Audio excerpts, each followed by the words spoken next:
Hello, hello, hello, hello, hello, and welcome to the Friday night live stream. Hello, it is the 10th of October and it is 8:58 p.m.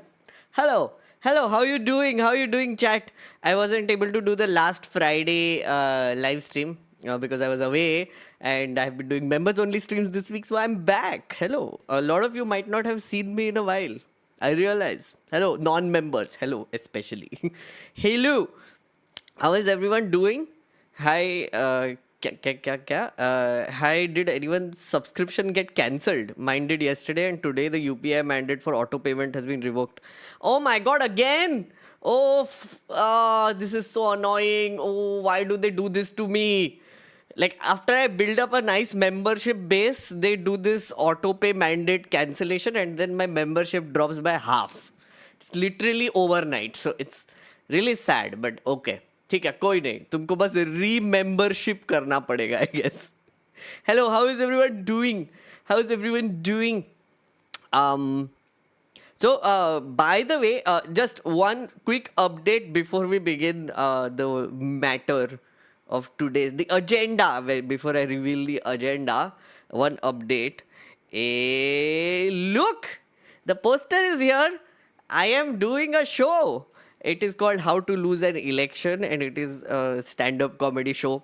It is going to happen. The first trial show is going to happen this Sunday, but it is only open for Mega and Giga members. Just letting you know. Uske baad, I'm going to put out a ticketed event, so that will be the another trial show for online people. Then I'll do like city only. So if you are a Mega or Giga member, you will be able to see me, mess up a lot this Sunday because it's a rehearsal. It's a trial show. But the final shows will start next month. So hype. And then I'm going to Mumbai, Delhi, Bangalore, Kolkata, Nagpur, bunch of places. Yes. Oh, Pramod, thank you so much for the 5 memberships. Hello. Also, please remember to thank all the people who are gifting memberships because a lot of them have been asking me on my members only stream ki when are you doing the Friday stream because I want to gift memberships. So I am guessing आज memberships की बौछार होने वाली है. I think that is my estimate, so we will see. Pramod ने 10 already दे दिए. Very nice. And again, guys, the YouTube gods decide who gets membership. Okay, so we don't control it. It's just random. So yeah, you should be active on chat, I guess. One of the criteria might be that. Who knows? Come to Bangalore? Yeah, I will. Bangalore is one of my favorite places to do shows now. It's such a great audience. Ameya has upgraded to Mega because he wants to see the trial show. Well done, Ameya. Well done. Okay, so today, first, I know there would be a lot of new people who would tune into this live stream either while it's live or later because of course, Prashant Kishore on the thumbnail. That always happens. Prashant Kishore pulls a different kind of audience now. So, if you are new, hello, welcome to my channel. This is a very nerdy channel. It is an English channel, I must point out. I don't do content in Hindi, but sometimes I slip into Hindi. But I'll try to keep it simple English, so don't worry about that. And if you happen to be live right now, you can always ask me questions and interact with me. The way live streams work, for the Janta who haven't really seen a live stream like this, is all the other people whose lives you see, they don't respond to comments. What this live stream is, it's a constant conversation between me and chat. So chat, that's why it's displayed here. It is a character. So you read that also. There are people who will give comments and talk about me and what I'm saying, and I will also respond to them. They will also respond to me. That is how live stream works. Okay? So in case this is the first time you're seeing it, I'm just letting you know. Okay? The second thing is, it is not going to be like a quick live stream जहाँ पे मैं अपने opinions लेके भाग जाऊँगा. No. This is a deep dive live stream. What I mean by that is that this live stream might go on for 3 hours. I'm not kidding. It has happened before. We have a lot of material to go through when it comes to Prashant Kishore, the subject matter. Okay, so we are going to do that deep dive. So you need to have patience. I'll tell you just quickly. I'll just show you the categories that we are going to go through. Okay, Eh, these are my disclaimers which I was just giving. Who is Prashant Kishore Pandey? Jan Suraaj party, the plan. What is the plan of the Jan Suraaj party? What is his ideology and positioning based on all the things that I have seen? And the funding bits, the funding questions. कि इसको funds कहाँ से आता है, क्या कर रहा है, all the things. So all of these things we are going to discuss. After every chapter, I'm going to stop, I'm going to interact, and then I'm going to go to the next chapter. So you can imagine how long it will take. It is going to take a while. So that is what a deep dive stream is. So you need to have patience. I highly recommend you should listen to me like white noise. What I mean by that is if you are doing a chore or if you're going to the gym, if you're traveling, just put me on the side. Let me do my bakwas while you osmosis se information dimag mein bharta rahega. Okay? Yeah. That's for the new people. Also in chat, if you are new, please say hi. I would like to say hi to you as well. And if you are from Bihar, please say Jai Bihar. If you are currently in Bihar, please say Jai Jai Bihar. Okay? Note. Please note.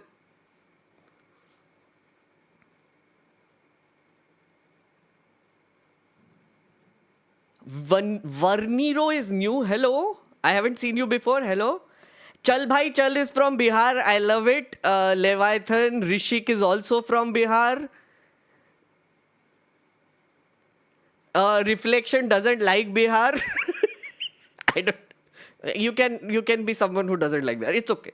Jai Bihar. Val is from Bihar partially. Then K is from Bihar. Hello. Hello. Oh, Curious is also from Bihar. Nice.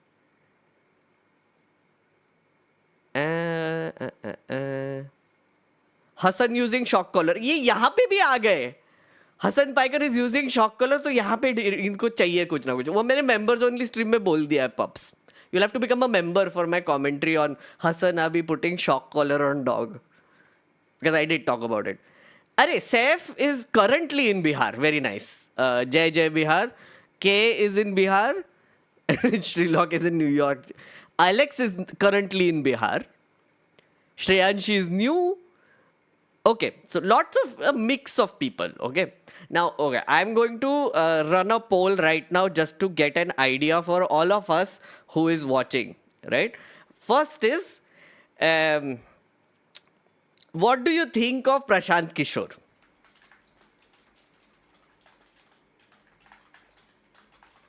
There are 4 categories of people who I think I'm going to put you in. First is, I love him. Okay, die hard Prashant Kishore fans. Please, that's yours. Okay, I'm interested. This is people who are kind of convinced about what he's doing, but are still a little bit skeptical. Okay, this is, I'm curious. Curious is when you have a negative opinion about him, but you're still trying to understand. And the last one, which I know there are a lot of you, I hate him. Okay? So you have, just tell me who you are in this, okay? Because all of these are important and I'm going to address each one of them. Because it's important to set context before these deep dive streams so that you understand what is happening and what we are trying to do, and this is a part of it. So, patience. Meghnad TLDR loves him because he's good entertainment. That's true. But guys, as a streamer, as a content creator, I love him. Every video of Prashant Kishore I do does very well. So his fans / IT cell people / people who are interested in what he's doing are a lot of people. So, yeah, that's there. I'm one of those actually. I am. I watch his stuff obsessively.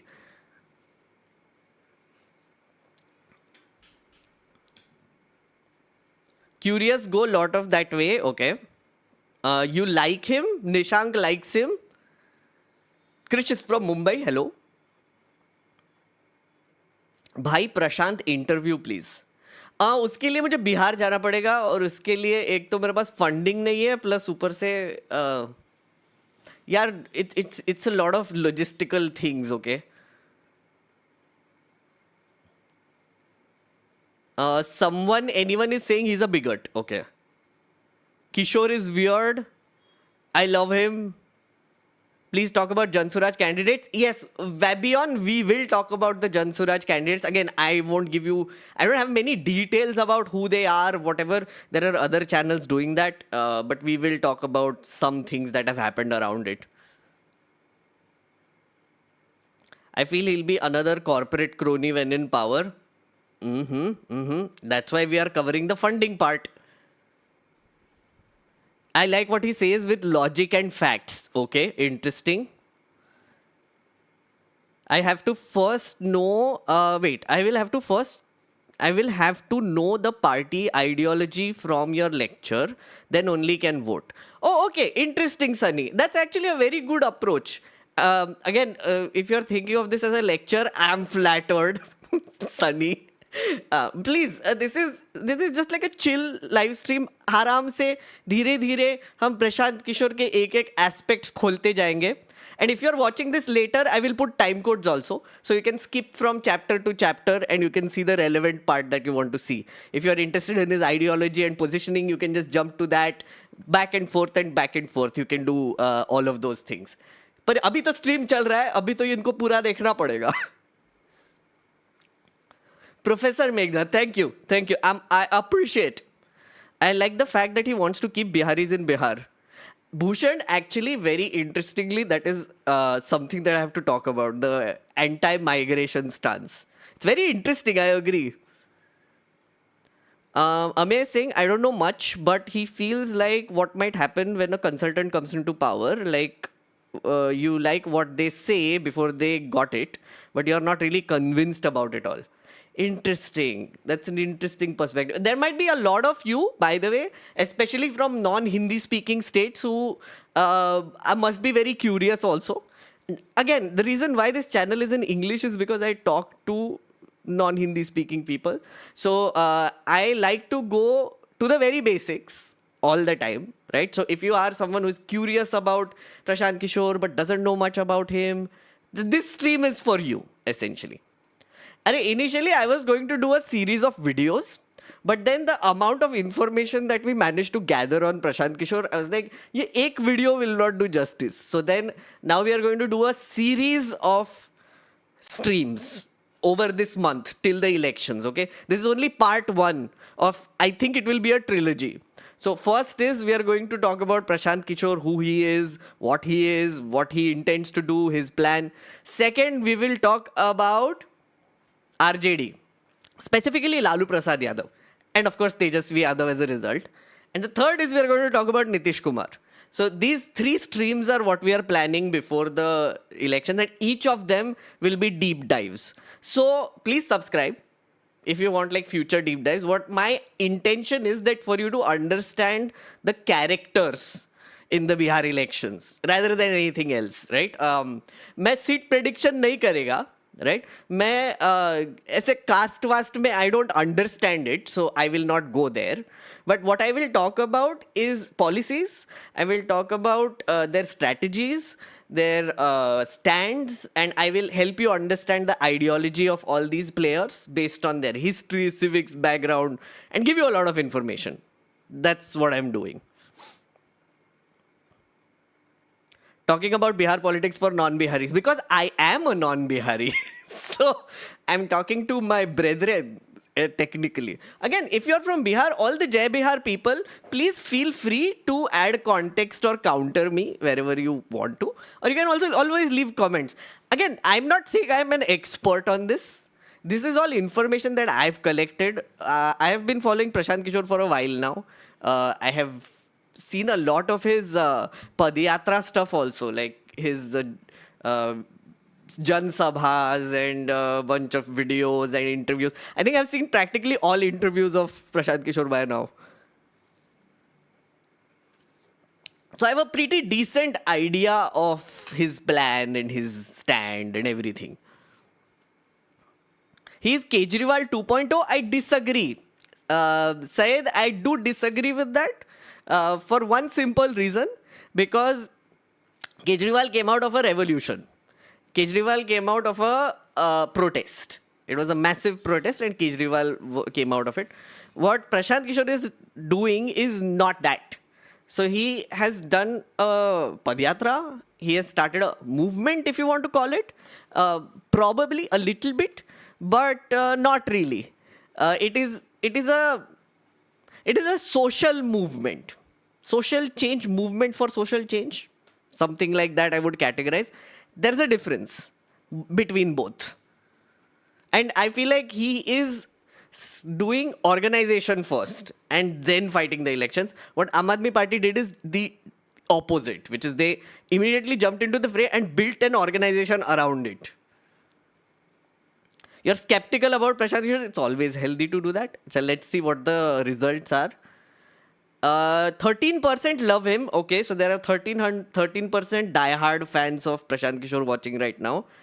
I'm interested. Okay, so that's 31%. I'm curious is 45%. Okay, I hate him is 10%. So, okay, so there are two categories, two tent poles we are working with, 14% and 11%, which is I love him or hate him.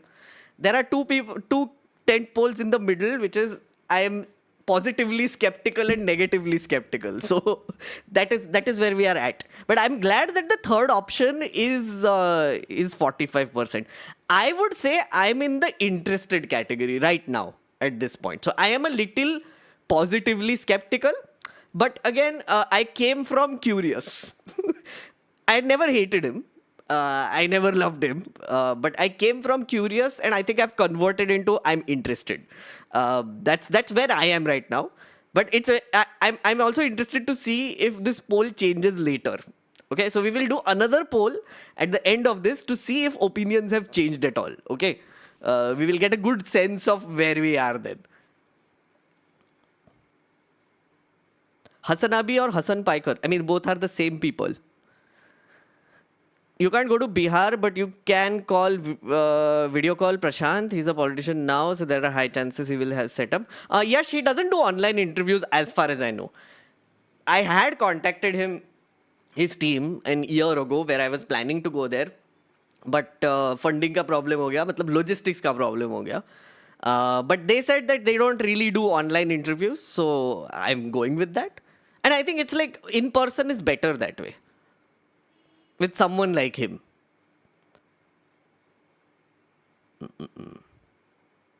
Okay, a word for these two categories, by the way. I love him or I hate him. If you're having a strong emotional response for someone like Prashant Kishore, I do believe that comes in because you don't maybe understand Prashant Kishore or you absolutely don't want to understand him. Two things, right? So one is you either love him. Oh my God, whatever he says goes. I love him 100%, whatever. I don't think that's a great idea because it's good to be skeptical. He only says it. He only says ki bandhua mazdoor mat bano. Don't be a bonded labor for a political party. And I think if you are in the 15%, then you are going towards that direction. So just stop it now. And if you're a hate him person, I have a feeling you might not know much about him. Also, like you must have heard some things. Like for example, there was someone who said that he said a very casteist slur recently, right? C Chakari, right? And he used a casteist slur. So he wanted to say Chori Chakari. Like he clarified it 3 times in 3 interviews. He wanted to say Chori Chakari, but ended up saying casteist word Chakari. So I hate him. There were people who were like, oh my God, I hate him, right? There are others who also say that because he's a Pandey, we can't trust him. Again, he's an upper caste person. And Bihar mein apparently everybody cares about caste and everything. I'm not a Bihari. I don't live in Bihar. I would not even pretend to understand the caste equations there. I will not. Why should I? So that is there. So I do feel like you might not understand him, but I hope you go to either one of the 2 categories today. Again, if you're curious, it also means that you dislike him, but you're curious, which is also a healthy position. Pandey ji, yeah. Educated person PK, full support from West Bengal. Shayandeep. Okay. West Bengal से support आ रहा है हाँ प्रशांत किशोर को. I have followed PK from the run up to Bengal elections. He has lost me a bit now because he has lost his signature calm and logical answers. Now he just seems frustrated. Oh, that's true. I think he did an NDTV interview today only where they said this that, oh, you seem very angry, you seem very frustrated, you are not the same person you used to be.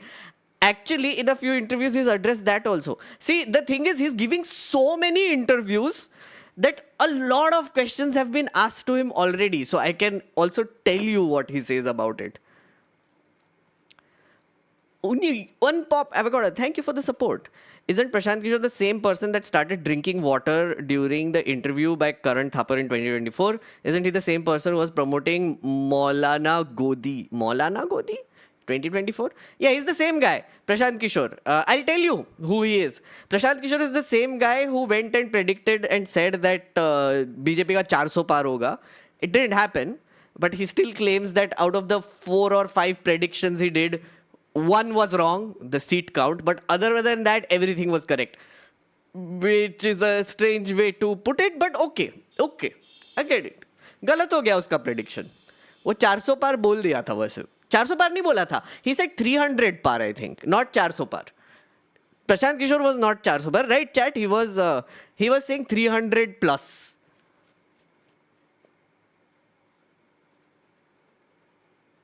Yeah. Sorry, Ajay. He didn't say 400 par. He said 300 or more. Right, correct.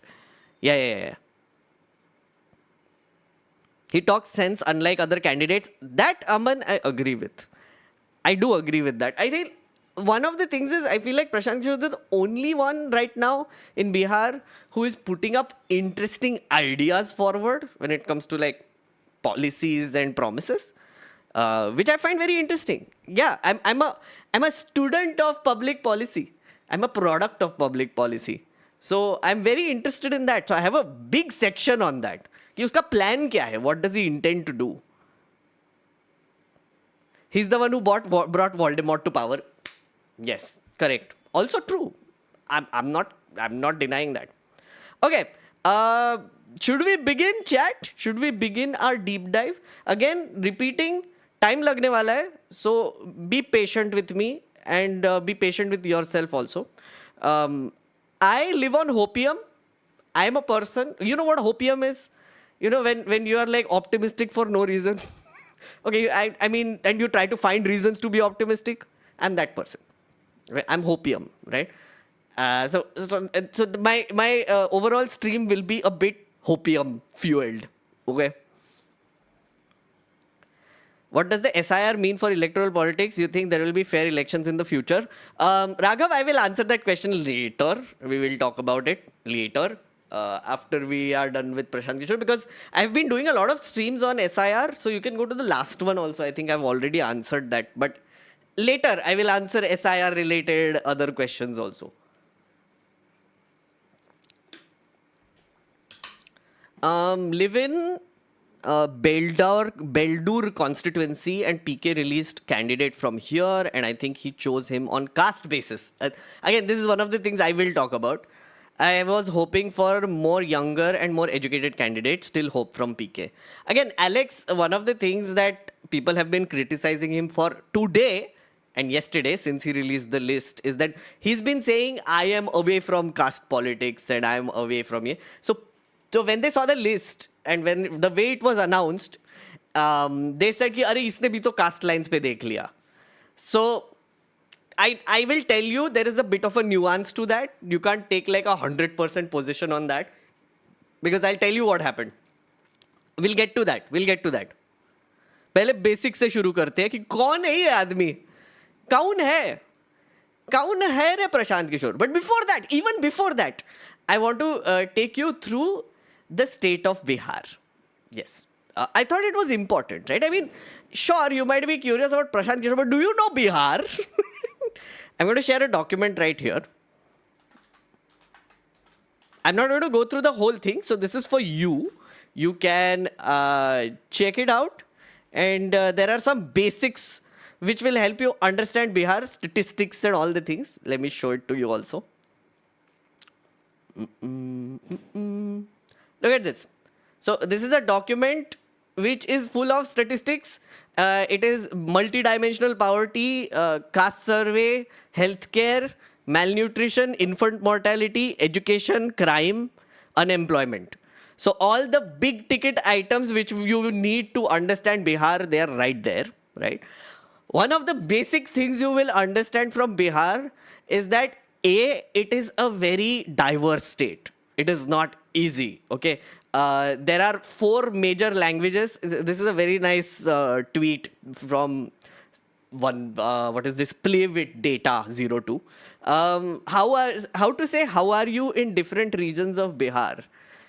Bhojpuri, Kaisan Ba, Bajjika, which is Ahan Kehanchi, Maithili Ahan Kehanchi also, Angika Tau Kahina Cho, and Magahi Kaisan Hakin. I love this one.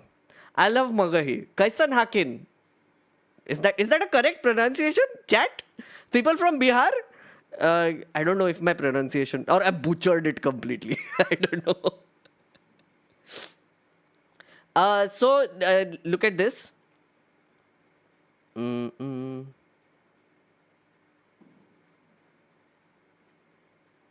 People are already there trying to delete it. I'm guessing they're trying to delete it because they're asses. Yeah, I know. It's a read-only link. I'm not stupid. Every time I've done this before. Every time I put up a document, very detailed document, someone will come and it's like Control A, delete it, because internet is full of asses. So Bihar's current population 13.07 crore. Per capita net state domestic product. Okay, this is an important metric.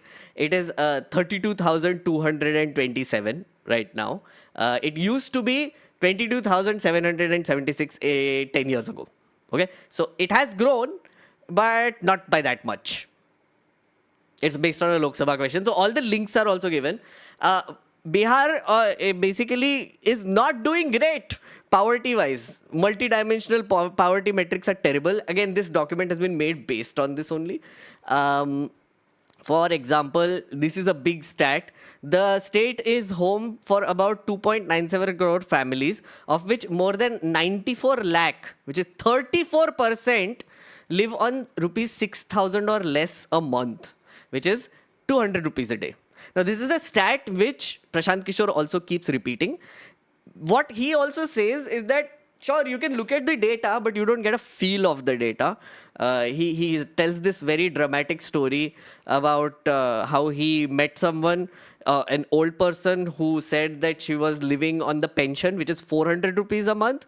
And he couldn't even imagine how someone could live at 400 rupees a month. And that includes everything that she has to do. It's 200 rupees a day. 200 rupees a day.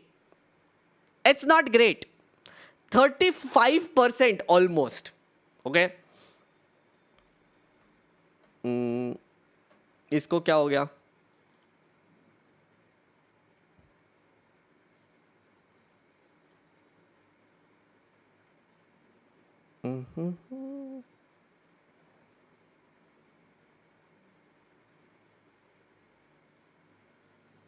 Infant mortality. Again, one more statistics you should know. You should know. अबे क्या हो रहा है? How is this changing? I put it read only. Is someone messing with this?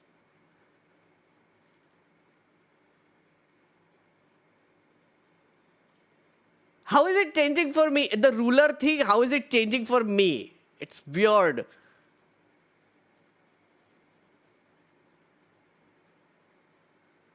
I have not shared the edit link. I have shared the view only link. They make a suggestion. Oh, I've shared an edit link. Wow, okay, wait. Wait. Okay, I've restricted it.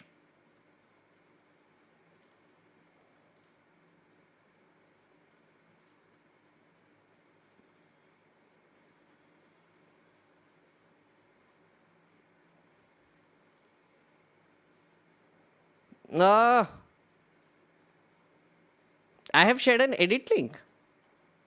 No, that was a suggested thing. Oof, please stop. क्या ADHD लोग हैं रे यहाँ पे? It's a suggestion link.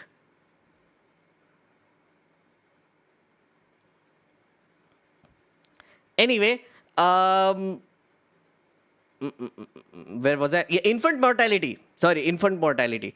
Total fertility rate denotes average number of children expected to be born per woman during her entire span of reproductive period. Though the thing that I want you to look at here is malnutrition.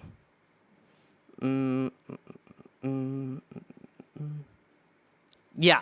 National Family Health Survey 4 data shows that in 2015-2016, 48% children aged less than 5 in Bihar were stunted, the highest in India. And this statistic hasn't improved much, by the way.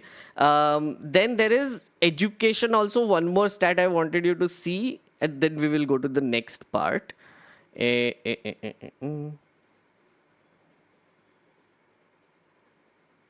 is it?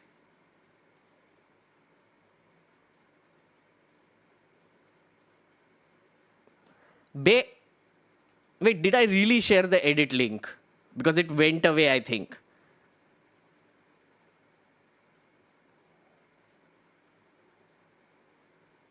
Okay, never mind.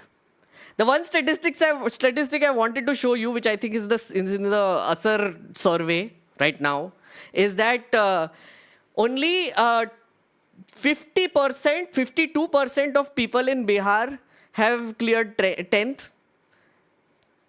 52% in Bihar have cleared 10th standard. Yeah. And the number of people who have cleared 12th standard is, I think, around 11% or something.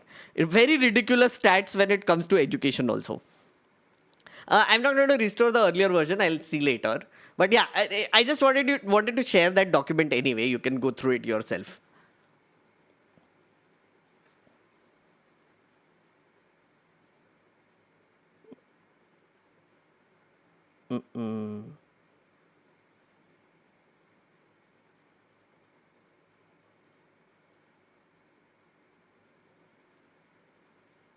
Good to see that your perception towards Prashant Kishore is changing, Jai Bihar.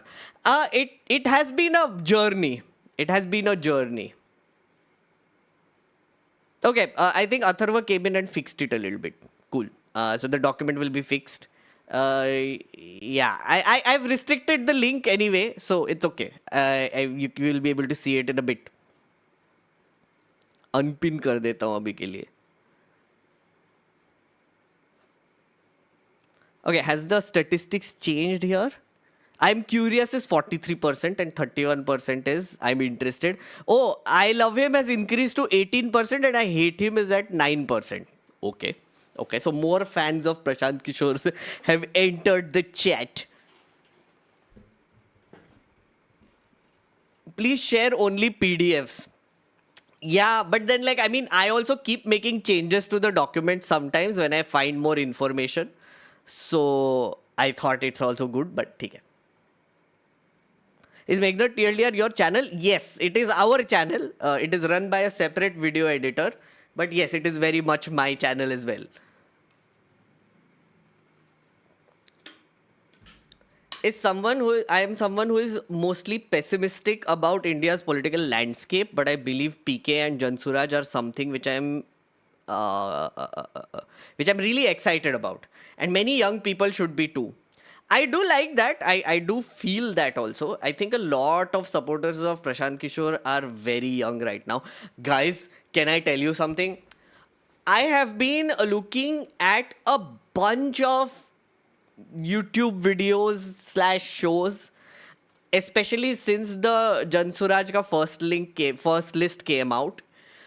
I'm so tired of old analysts. I'm so tired of these, like experts of Bihar. Can I say this? Like, literally everyone, all they do is talk about caste. Like, all they are doing, like, literally for hours, they're just talking about caste. And that is the one reason why they say that Jan Suraaj is not succeeding, is because they are not, I guess they're like not really caring about it or whatever. I don't understand their logic also. It's just so annoying. I'm like, talk about his organization, talk about his policies, talk about what he's saying. No. ये cast में ना, ये seat में ये cast का आदमी ऐसे बिठा दिया है, अब आरजेडी क्या करेगा भाई? Can we stop please? Please, I'm just very annoyed with that. And I'm sure, I don't know if people like it. Chat, do you like that sort of commentary? I don't personally feel that is very interesting to me. Prashant Kishor is on BJP's payroll to cut votes. Okay, ये भी एक opinion है, मुझे पता है. I was expecting this. It is old. No, yeah. It's not productive. Absolutely not. Yep, exactly what I mean. I think you feel it also. It's hard to be excited about him because of his now very frequent predictions. Comes off as arrogant instead of calculated things. I really want to see him win though. San, I think one of the things he tries to do a lot is project confidence. It's also a narrative building technique. You have to understand that all these politicians, when they are trying to fight elections, they will all say, oh, we are winning. We are winning. Because it is projection. It is a confidence building projection that they are doing, which is none of their supporters should be pessimistic. They shouldn't give up. So you do understand that all the workers of Jan Suraaj will be watching everything that Prashant Kishore is doing.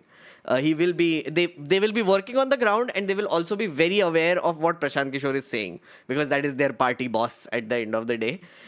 So if he is projecting confidence, they will feel confident. So they will work better. Plus, the voters would be more engaged with someone who is confident rather than someone who is unsure or like skeptical or even neutral. Like you saw, right? I mean, Amit Shah will do this. Tejasvi will also say this. Everybody will say this.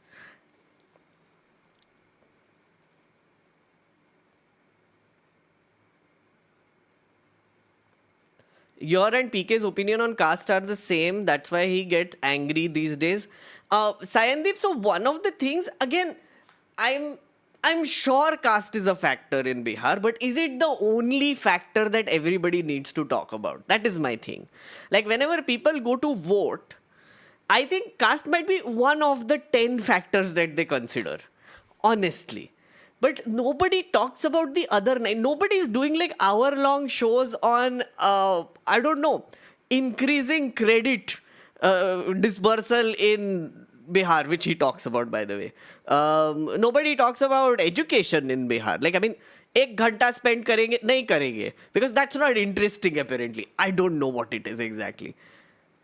KV, thank you for the 20 memberships. Thank you. Okay, let's begin.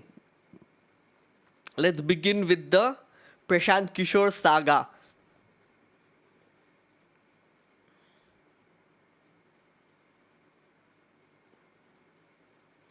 First, let's start with who is Prashant Kishore.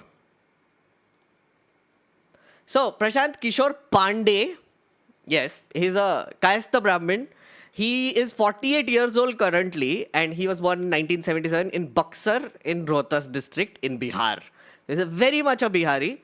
One thing he keeps mentioning is that he has an ancestral home in Bihar, in Buxar, where his parents used to live. And they passed away recently, I think in 2018 or something, and he has not gone back to his house because he's not able to handle it emotionally. You know, one of the things is he's not afraid of saying these vulnerable details in front of people, which he's said it in multiple interviews. Now, you might call it like a cold, calculated strategy to make him more relatable. Maybe it is, but I found that very interesting that he's actually revealing these things as well, where his ancestral home is, why he doesn't go back, how his parents passed away, all the things. His father was Dr. Shrikant Pandey. He was a doctor, and he supported the Congress. He says that his father was a die-hard supporter of Congress, and also apparently at one point he also said that his father did not really like RJD as well, because RJD was sort of ruining Congress's chance of coming back in Bihar. So that is there. His mother, Sushila Pandey, she was a homemaker, and she strongly opposed politics in general. He's married to Dr. Jannavi Das, and he has one son. He keeps repeating that he has left all of his ghar dar back in Delhi or wherever his wife and son live, and he has been spending all of his time in Bihar. If you saw Samdhish Bhatia's interview, his wife features in that. They show her briefly. I think like in some cutaways she's shown. That's his wife. Okay, early career. Now this is fascinating. I don't think many people know this about Prashant Kishore, but he started as working as a public health professional in Andhra Pradesh and Bihar, and then he joined United Nations and WHO, later UNICEF. Chad is a country in Africa, in case you didn't know. I didn't know. Embarrassingly enough, I didn't know that it's a country. What can you do? Head of social policy, he's acknowledged in a 2010 study on deprivation and vulnerability. Now look at this one. This is a paper that was written partially by him. Chad, Multidimensional Deprivation and Vulnerability Survey. Oxford Poverty and Human Development Initiative. So it is basically describing multidimensional poverty in Chad, this African nation. Look at this. This report is produced by, is a product of the immense efforts of a number of people whom we wish to acknowledge. This is him, Prashant Kishore. Yeah. So he's acknowledged in this paper. I'm not sure if I'm going to share this there is another document. Should I share it with you? Never mind. But guys, okay, one question. Do you understand what a public health professional is?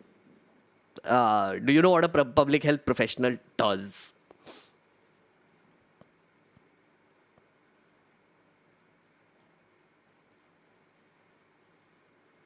Chad has Mali as a neighbor, also interestingly named. Oh yeah, that's true.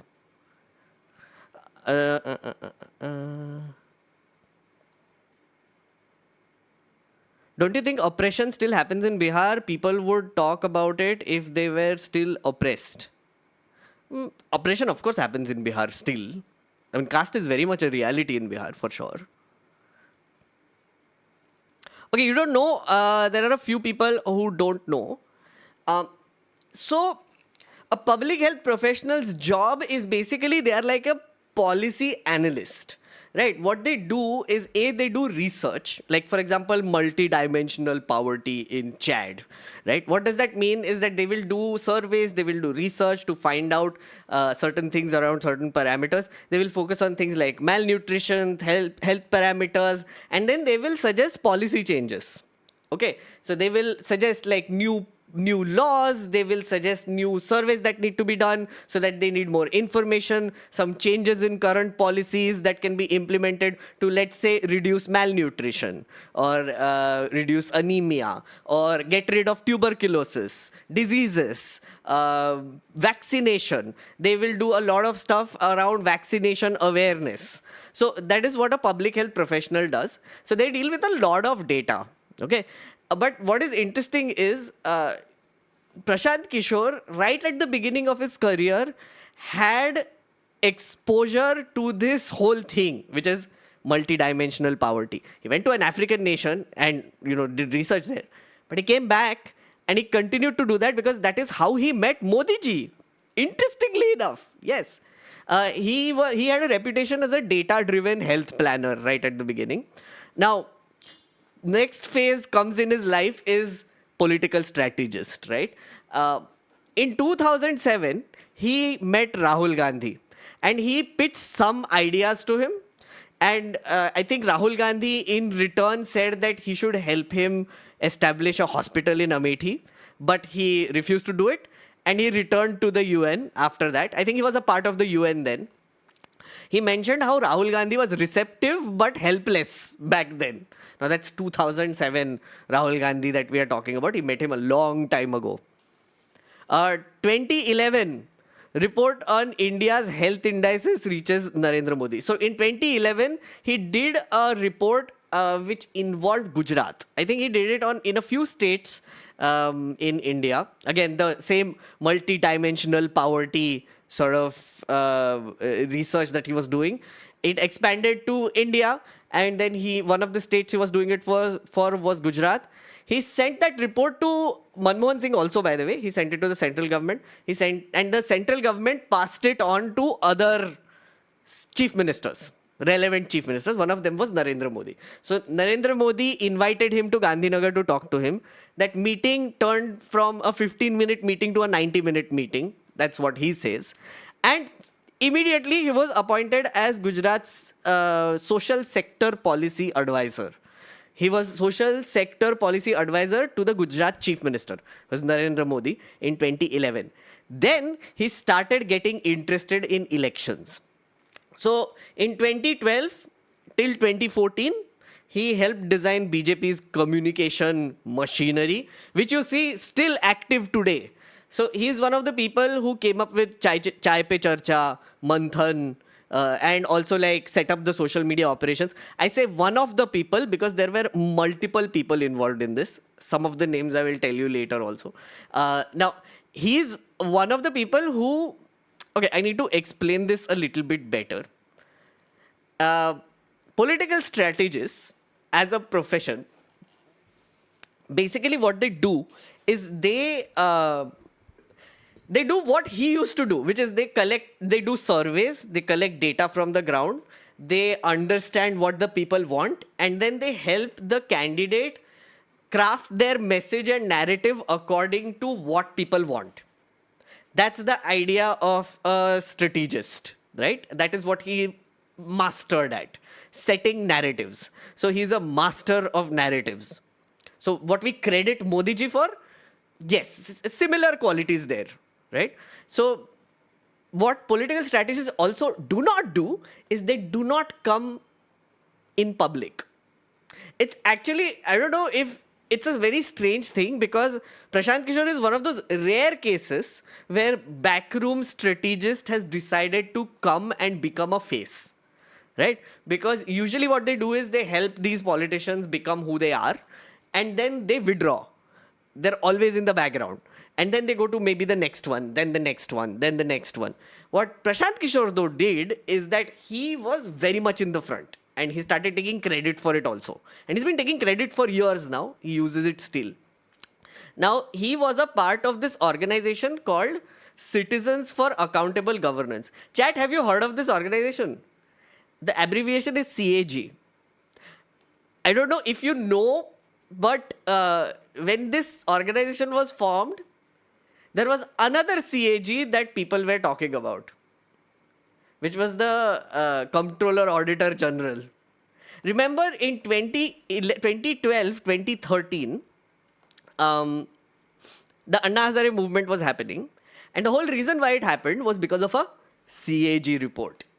Comptroller Auditor General of India, they came up with the 2G scam report and the coal scam report, and they pointed towards massive amount of corruption there, and that is what the BJP took on, that is what the RSS and BJP picked up, created this whole thing, and then Modi ji appeared out of nowhere. CAG. This was called CAG. It's not a coincidence. It's not. Yes, you will get confused. CAG, that one and this one is different. This one is called Citizens for Accountable Governance. 200-member campaign team behind Modi's national win.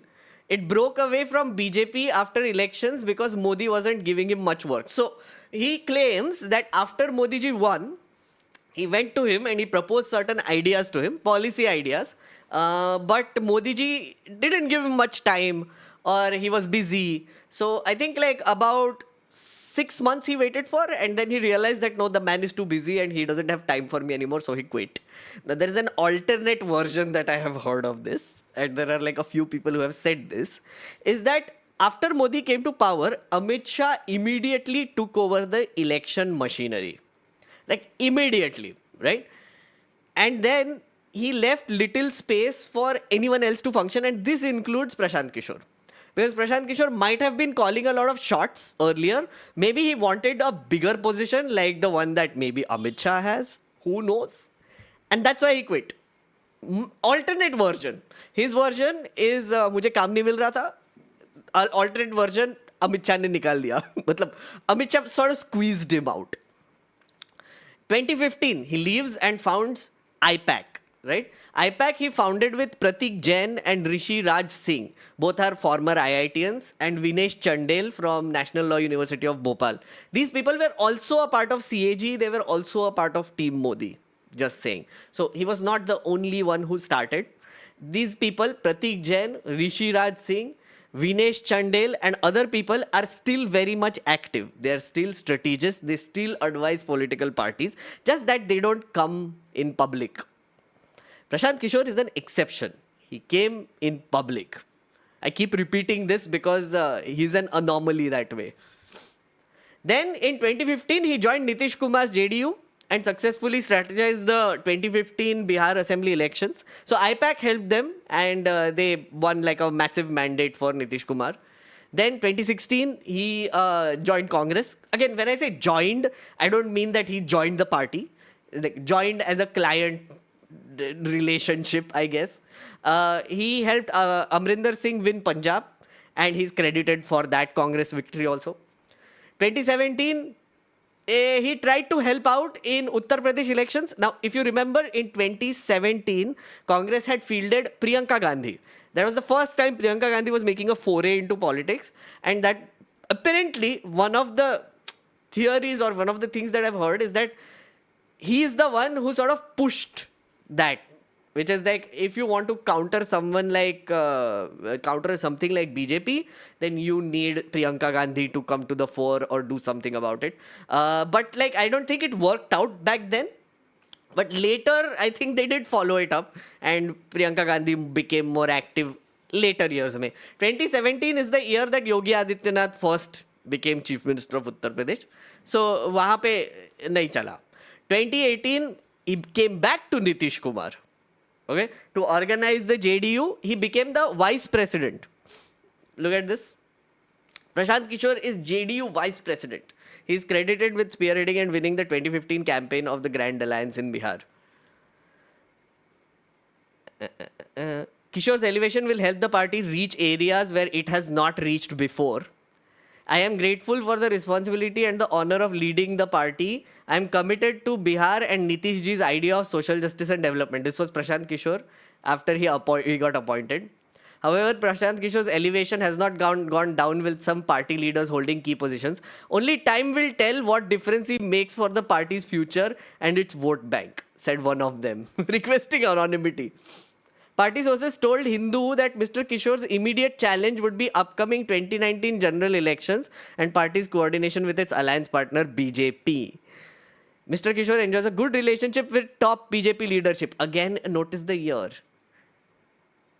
2018. Prashant Kishore enjoys a good relationship with the top BJP leadership. Party chief wants to see how Mr. Kishore delivers in the upcoming general elections. He's from Buxar, yada yada yada. So essentially, he helped Nitish Kumar in 2018. But then he left soon after. Now that is a big mystery. I'm not sure if I've been able to find an answer about why he left Nitish Kumar. There are reasons which I read about, but I'm not sure if they are true. I don't think he has spoken about it, about why he left Nitish Kumar. But one of the things he keeps saying is that Nitish Kumar changed. In 2018 or 2019, Nitish Kumar changed. He wasn't the Nitish Kumar I fought for, and he wasn't the Nitish Kumar that I liked and I promoted in 2015. That is what he's saying. I'm not sure. Chat, if you have any insights on that, please tell.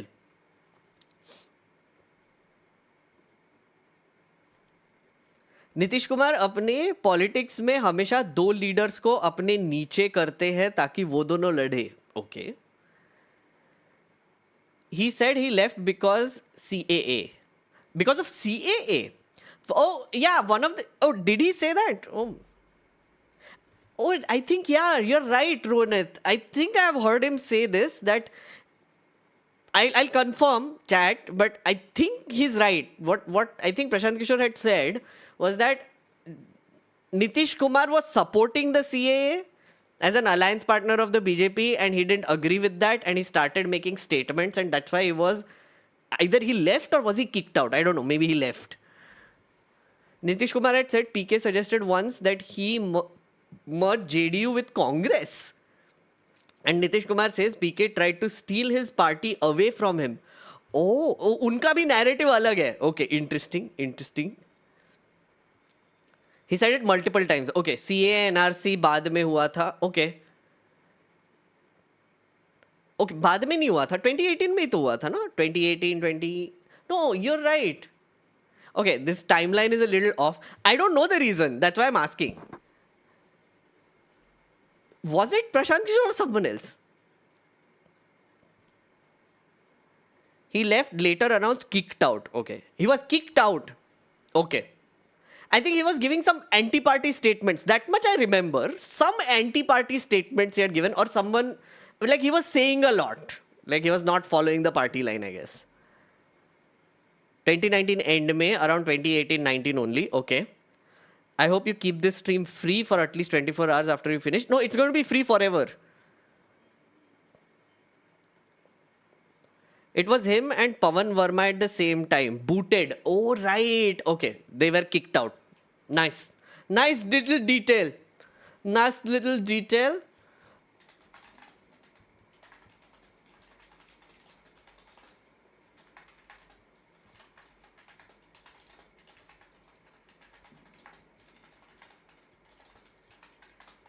Thank you, chat. Thank you. You added a little bit of detail here. He left because Nitish changed his stance on CAA NRC. In internal meeting, party decided to oppose CAA, but Lok Sabha JDU voted in favor of CAA and party terminated Prashant Kishore. Interesting. Nishad, thank you so much. Good detail. Okay. Then 2019, he worked with Jagan Mohan Reddy of YSRCP, and they won a landslide victory in Andhra Pradesh. Again, one of his many successes. In 2019 and 2020, again, I am not sure about this date. Chat, correct me if I'm wrong. But he says that he met Congress to suggest a revival plan for the party. They told him that he'll be made a part of a committee to reform Congress. So Congress has this thing where they have like this, what are they called? I forget the term for the committees. There is a executive committee or something it's called. I'll remember. A chat, just remind me if you remember the name of the committee I'm thinking about. So they form these committees, CWC. The CWC committee, thank you, and thank you. Congress Working Committee, Pradesh Congress Committee, PCC, Working Committee, CWC, yeah, all these committees, AICWC. So they form these committees, and there are a lot of leaders who are a part of it, and they are supposed to sort of work together to pass resolutions for the party, and they're supposed to run it together, right? Now, one of the things is that Gandhi family, all throughout, has been the people who have been calling the shots, including Sonia Gandhi, Rahul Gandhi, etc. So Rahul Gandhi met the Gandhi family. The Gandhi family told him to become a part of the committee if he wants to reform the party. He gave them a presentation. Now, one of the things he says or someone else was saying was that Bharat Jodo Yatra was his idea, which he presented in that presentation. And another idea that he presented was revival of the ideology of Gandhi. Mahatma Gandhi, within the Congress, right? He says that ideologically the Congress has become extremely weak, and the only way they can fight the BJP is if they become strong ideologically. The Gandhi family said he should become a part of this committee, EAG, Empowered Action Group. Thank you, Nishad. See, Nishad, a super knowledgeable fellow. I'm going to keep an eye out for you. Thank you. So, Empowered Action Group. They said they will form an Empowered Action Group, which is a separate thing, which he can be a part of. And they will be the ones who will be executing things and changing Congress based on his presentation. Prashant Kishore says that I didn't want to do that because it seemed like a very slow process. He was saying that he wanted a more direct sort of whip. He wanted a commanding position in the party to be able to revive it or reform it. And the committee was not it. So that's why he said that, okay, so they didn't really listen to me, I guess. But later he also says that some of the ideas that he had presented, they actually executed themselves, like the Bharat Jodo Yatra. Yeah.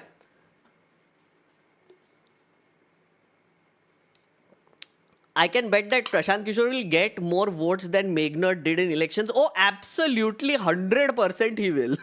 Why is that even a doubt? And Rajat, yes, of course he will. I'm not even comparing my own election result with what he is doing. And even the क्या बोल रहा था मैं? Forgot, sorry. Whose idea was vote chori? That I don't know. That might be Rahul Gandhi's only. Don't be surprised if he forms government with LJP and Congress. So, Prashant Kishore has said he is not going to do any alliance. Okay, we are going to talk about that in the positioning and ideology part of it. He said EAG had no place in Congress constitution and hence it was essentially a powerless position. Yeah, exact words. That's exactly it. VP, thank you for that detail. Having seen some of the ground report and people's opinions from News Pinch and Sarthak Goswami, PK isn't winning. Do you think it's just PK IT cell hype? Anvit, I cannot sit here and make predictions or even pretend to make predictions. What the idea of this stream is to not make predictions, whether he will win, whether he will not win. I'm just giving information about him, his party, what happened, all the things.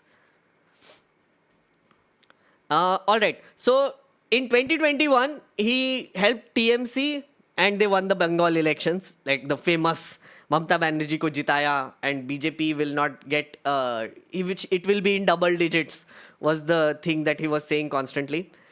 And if you remember, because I covered the West Bengal elections, guys, I must remind you of two particular elections because that question came up about who is winning. History shows that electoral politics can be very strange. Okay, Delhi mein, the first time Aam Aadmi Party came to power. Again, I'm not saying Jan Suraaj and Aam Aadmi Party are the same. I'm just giving an example of how things happen. Aam Aadmi Party, when it came to power for the first time, nobody expected it.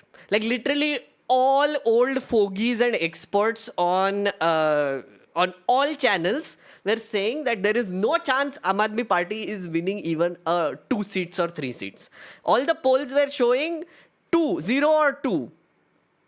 Of course, Arvind Kejriwal came with a mandate, a sizable mandate, and then allied with the Congress and then resigned and then came with an even bigger mandate. Nobody was expecting that, right? The second thing you have to realize is in West Bengal, back then in West Bengal, everybody was saying BJP will be very big. BJP will win very bigly in the West Bengal elections in 2021. Prashant Kishore was one of those people who were saying कि I know the ground reality, I know they will not even get double digits, but लोग तो बोल रहे थे कि वो government form करेंगे, majority में आएंगे, all the things. And when we went on the ground, even we were very confused. From the ground, we were very confused about what is going on because the BJP had spent an insane amount of money doing propaganda, doing a lot of campaigning, a lot of things. They gained vote share, but they didn't win. And TMC won with a big mandate. So don't always believe everything you see on the internet or wherever. Just apply your own brains because there can be surprises. is all I can say. Again, I live on hopium, guys. I live on hopium. 2021 announced retirement from election management at the peak of his career. So right after they won Bengal elections, Prashant Kishore quits. He quit. Now, the thing is, after all of this, I think, according to me, was what his reputation was during that time. Elite, comes from a very elite background, UN में काम करता था, all the things, data driven, fancy consultancy type person, data centric, always gave data, worked on data, did analysis on data, took decisions based on data. That expensive. That's another thing. So during that time, I remember everybody said that IPAC and what they do for political parties is extremely expensive.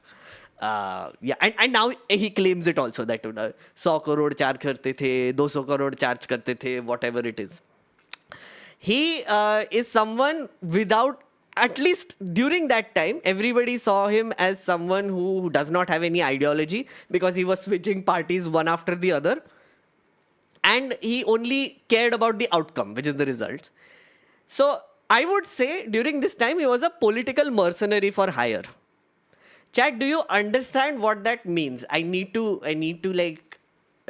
talk to you about that a little bit. Do you know what a mercenary is?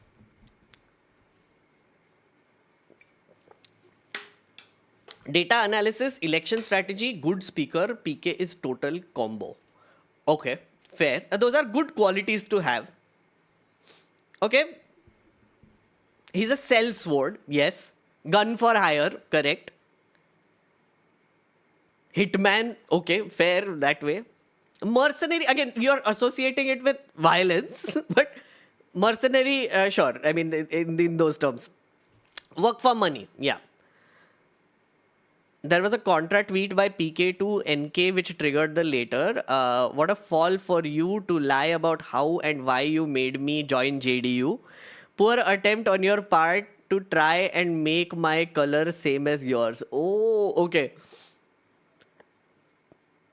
He stayed with ideologically left post 2014.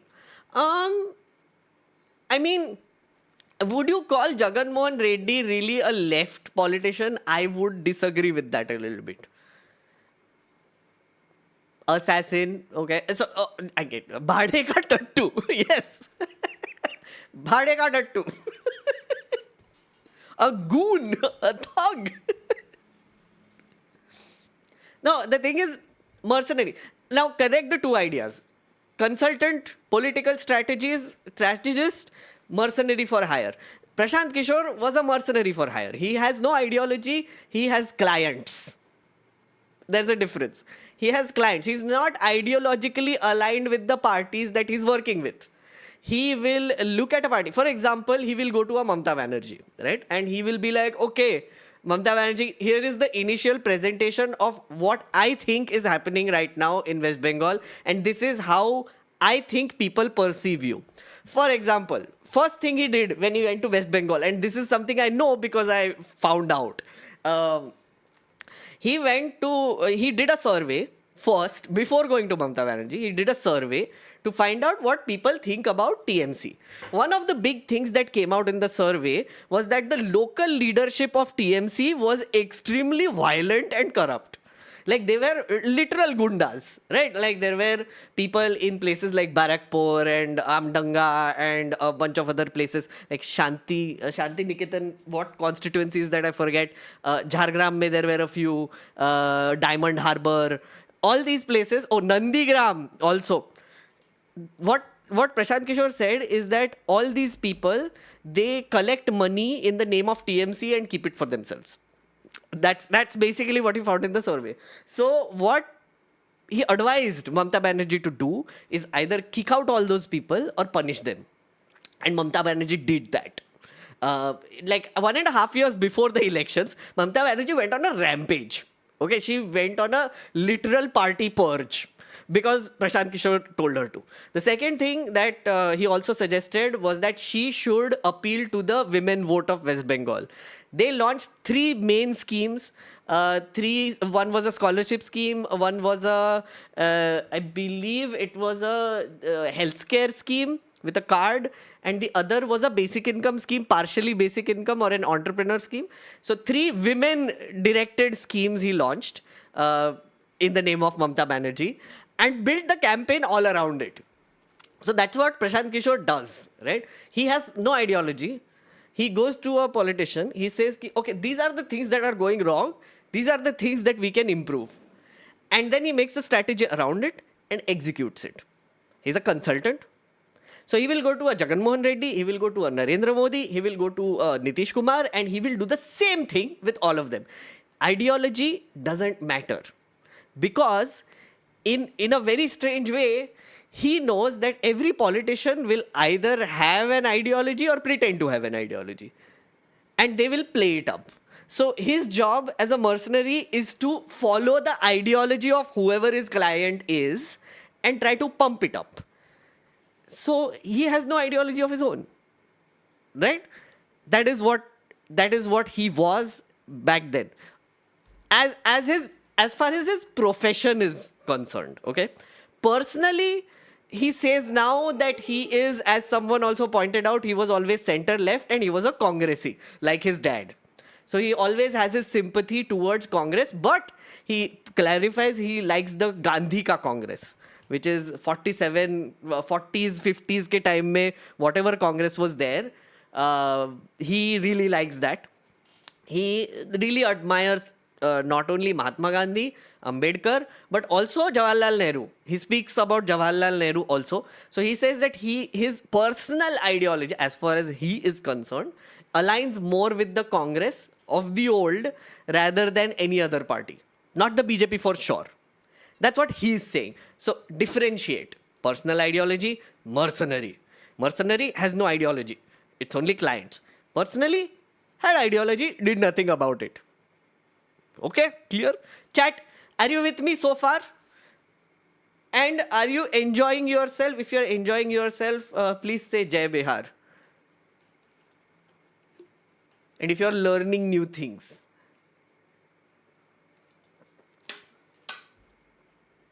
This is a little misleading. He said in interviews with Karan Thapar that he'd only work with parties who he would vote for in that particular election. VP, I saw that. I did see that. I don't believe it though. What I believe he did is that he did surveys. He's a very clever man, वैसे. Okay, so when he was picking up clients, at least this is what I thought is happening. When he was picking up clients, he would do a survey by himself first. Like IPAC would do a survey, or whatever survey agency is hired would do a survey for him to find out what people think of his potential client. And if he sees that there is no redeeming factor there, he will not support them.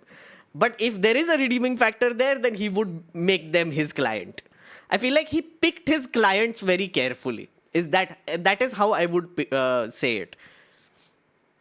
Like if he saw that the client is really down in the dumps, I don't think he will make him their client. But if he saw that they're like halfway there, maybe thoda sa aur dhakka marna padega and they will win, then he would take them as a client, because that is where the potential is for him as a mercenary. Think about it. His whole thing about acquiring clients is based on his track record. Right? If he delivers a lot of good results, his cost goes up. The amount of money he charges goes up as a mercenary. And it only makes sense that he picks his clients accordingly as well.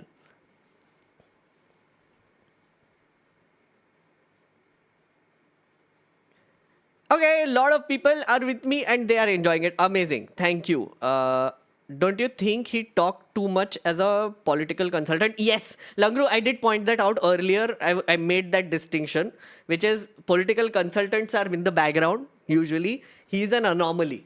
He was very public and he spoke a lot and he gave a lot of opinions in favor of his client also. So not only was he helping the party set the narrative, he was also setting the same narrative in different places. Why do you think he's getting so many interviews right now? He made a lot of friends in Delhi media back then. in some of the interviews, I don't know if how closely you have seen Prashant Kishore interviews. Some of the interviews you can definitely see, and sometimes they say it also, that they have done interviews before, or met before, or have spoken before, or had relationships before. Relationships in the sense they were in the same circles or were talking to each other somehow. That's how he get access. He has great access in the media. I think you should vote for the candidate you least heard of. Okay, random. I voted. I love him. Is it possible he might be doing all this just for money or something else? I want your opinion on the interview where he said, take back 100 crore defamation case and about 500 crore case. Okay, Alex, I'll get there. I'll get there eventually. Okay, let's look at the poll results before we go ahead. 20% are saying I love him. I'm interested is 29%. I'm curious is 43%. I hate him is now 8%. In case you haven't voted, chat, please vote. Again, these are 4 categories in order of descending order. So I'm curious being your skeptical negatively, and I'm interested being your skeptical but positive about Prashant Kishore. I love him and I hate him is extreme positions.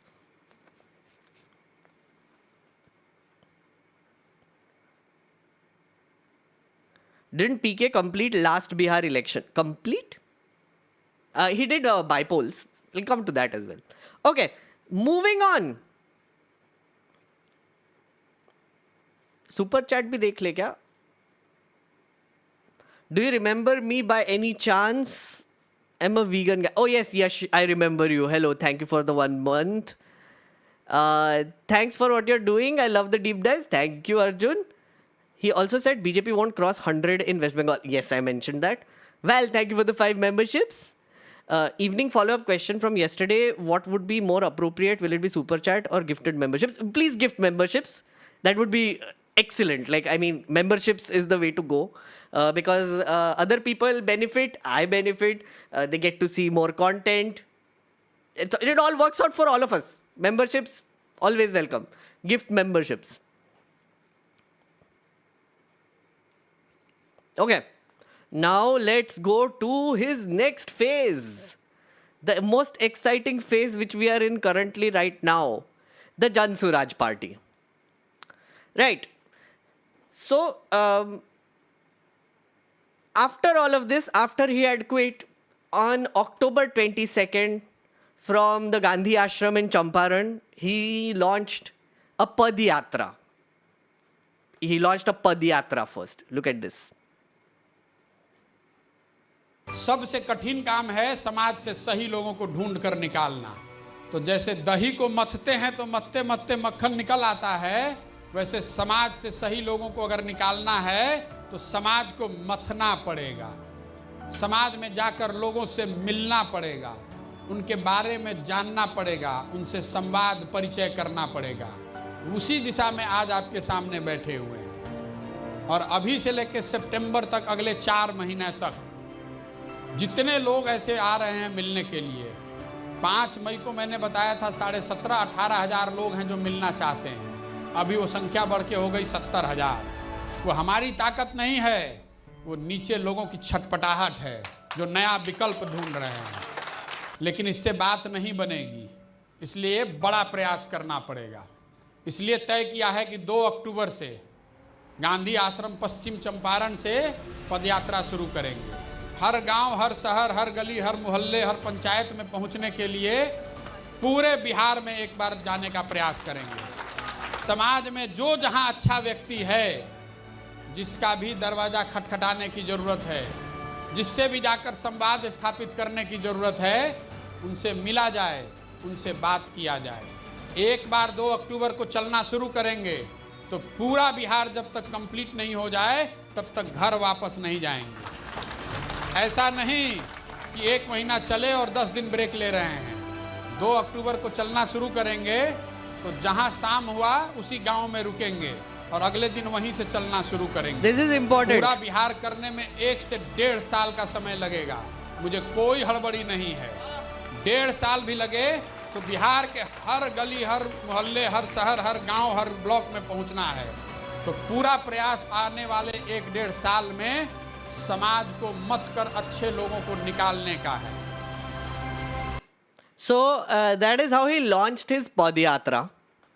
The Jan Suraaj Padyatra. First it was a Padyatra. Padyatra basically means it is a rally, walking rally. Right? Now the thing is extremely influenced by Gandhi. It was an idea that he took from Gandhi. And what he keeps saying is that one of the things that Gandhi was really good at was social change. And the way he did social change was by going on the ground, talking to the people, listening to their problems, coming up with solutions, and taking them to a national stage, right? Or wherever it was. So Gandhi was a politician in his own way. I will do a deep dive later on Gandhi. It's been long in the works. But essentially, his whole theory when he started this Padyatra was that he needs to spend time in the villages of Bihar. Like, as he said, he claims that he hasn't sat in a car for an entire year. He was just walking from one village to the other village to the other village. He was staying there, he was sleeping there, he was eating there, he was talking to people there. That alone, in my eyes, at least, is very commendable. कोई नहीं करता ये. I'm sorry, but कोई नहीं करता ये. भारत जोड़ो यात्रा राहुल गांधी did. Again, वो भी कोई नहीं करता. But these two people, the Padyatra thing that has been happening, I feel like it is worth commending them for it because it is not easy. It is really not easy. And one of the things he says is that he essentially did that because he wanted to understand Bihar properly. We'll come to the positioning later also. Now he covered 5,000 kilometers across 20 districts. He wanted to at least. He theorized that he can visit half of the villages in Bihar and affect the electoral outcome of the state. He said this in the Samdesh interview, the first Samdesh interview. Message was vote for Rozgar, not Jati back then. And I think it also vote for Shiksha, vote for Rozgar, don't vote for Jati. Symbol now basically पदयात्रा के बाद sorry ये तो party formation में आना चाहिए. इधर क्यों आया ये? इधर जाना चाहिए. My bad. One thing he did वहाँ पे was he started a bunch of youth clubs in panchayats, 100 members each, training 25,000 content creators. Now this is something that I found somewhere. I don't know how true this is, but the committee thing he keeps talking about, right? What he did, interestingly enough, if you want to look at his organization strategy, Padyatra is one thing. So he's going there, he's talking to the people, asking them, okay, what is your problem? What are the problems you're facing in this area? They're telling him. He's also taking an effort to form an organization there. So he will set up like youth clubs. Now he's training content creators there. I'm not sure. But he did like some cultural activity, arts activity, whatever. And he also formed like he did women outreach via the Medha Chhatra, what is it? Medha Chhatra Vritti scholarship. Okay. So he had a very clear goal. Not only is he traveling, he's also building an organization while he's traveling. So there will be like 5-10 people in the village who he can get in touch with, who he can push around when he wants to get things done in that area, and who will also recruit more people into Jan Suraaj and also work on their message and spread their message, right? Which you can only do by giving a lot of time on the ground. And that's what he was doing. Now, one of his highlights, and I know this is one of the reasons why I started watching him in the first place, was his speeches. Chat, just as a general thing, how many of you have seen his speeches? If you have seen his speeches, please say yes. If you haven't, please say no. And I'm talking about the Padyatra speeches, the ones that were live streamed. I'm not talking about the interviews. I'm not talking about the current ones. I'm talking about the Padyatra speeches.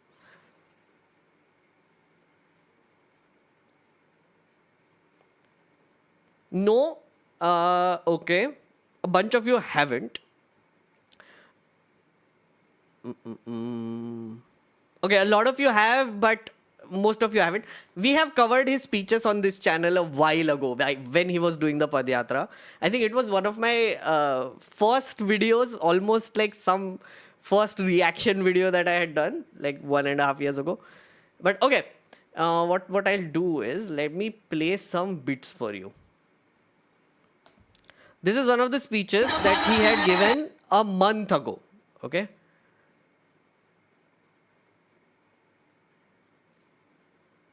पर बैठिए, कुर्सी का लड़ाई है और आप लोग कुर्सी छोड़ के खड़ा हो जा रहे हैं। नेताजी एक बार कुर्सी पर बैठ जाते हैं तो उठते ही नहीं है। जनता देखिए कितना सीधा है, कुर्सी मिला है तो कुर्सी पर खड़ा हो गया। कुर्सी पर बैठिए, मेरे साथ हाथ जोड़ रहे हैं, कुर्सी पर बैठिए, तभी आपको बात समझ में आएगा। कुर्सी पर बैठिए, जिसको नहीं है वो पीछे जाइए, जिसको कुर्सी नहीं मिला है वो पंडाल से बाहर हो जाओ भाई। बेगूसराय बछवाड़ा के इस क्रांतिकारी जमीन पर आप सभी माताओं बहनों का, भाइयों का, बुजुर्गों का, युवाओं का यहाँ समय निकाल कर आने के लिए तहे दिल से शुक्रिया अदा कर रहे हैं आपका। Someone, Hollow is saying, I'm recently dipping my toes into Indian politics. I was trying to stay away, but I can't stand them anymore. Wait, I'm very confused. So are you interested in Indian politics or are you not? Is my question. And are you an Indian or are you not? Because a lot of context otherwise. The reason why I'm playing a Prashant Kishore speech, I'll play parts of it, is because you have to observe the style of his speech, right? He is not pandering to the crowd at all. What Prashant Kishore does is not give a speech. He goes and scolds people on stage, which is very strange. Like I have very rarely seen politicians do this, which is they go on stage and they scream at people for all the things they're doing wrong.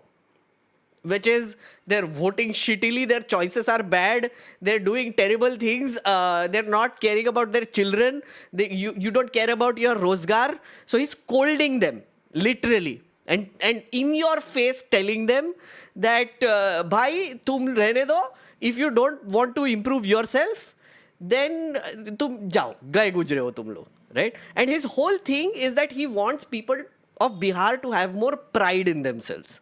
Right? His whole theory or his whole, I guess, the Padyatra and the speeches is based on this one very underlying fact that people of Bihar are not proud of Bihar. And that is a problem. That is a very big problem. He wants to restore the pride of people of Bihar in Bihar. Because everybody is like, yaar, hamara to kuch nahi ho sakta. Everybody has basically lost hope. Everybody has been living in darkness. Everybody has lost hope with every politician that they have seen for the last 30 years. And that's why they cannot even believe that someone like Prashant Kishore can come in and someone like Prashant Kishore can make a change. Idhar chat mein mujhe dikhai dega. I have to say this. The old fogies that I mentioned, the ones who are talking about caste constantly, they also fall in the same category because it is so cynical. And it is so reductive to think that people of Bihar are only voting on the base of caste. I have not believed it for 1 second. I think caste is an important factor, but it is one of the factors. There are many other things that affect people when they vote, okay? I just don't understand why people think that Bihar is such a stupid state. That's my problem. And that is, I think, his problem also. And I agree with that. आपको चरण स्पर्श कर रहे हैं।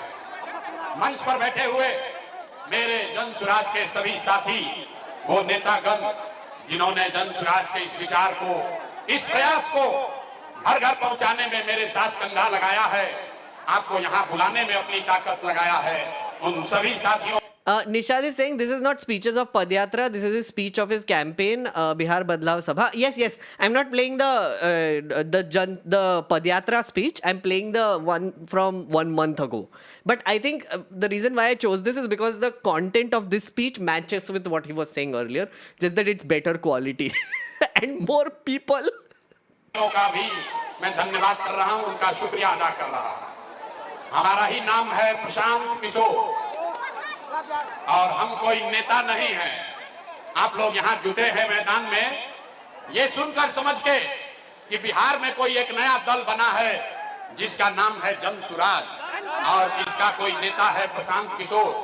नेताजी आएंगे और कहेंगे कि सारे लोग मिलके हम लोग को वोट दीजिए, स्कूल के बस्ता छाप पर बटन दबाइए, हम लोग को जिताइए, हम लोग जीत कर आएंगे तो आपका और आपके बाल बच्चों का काम करेंगे।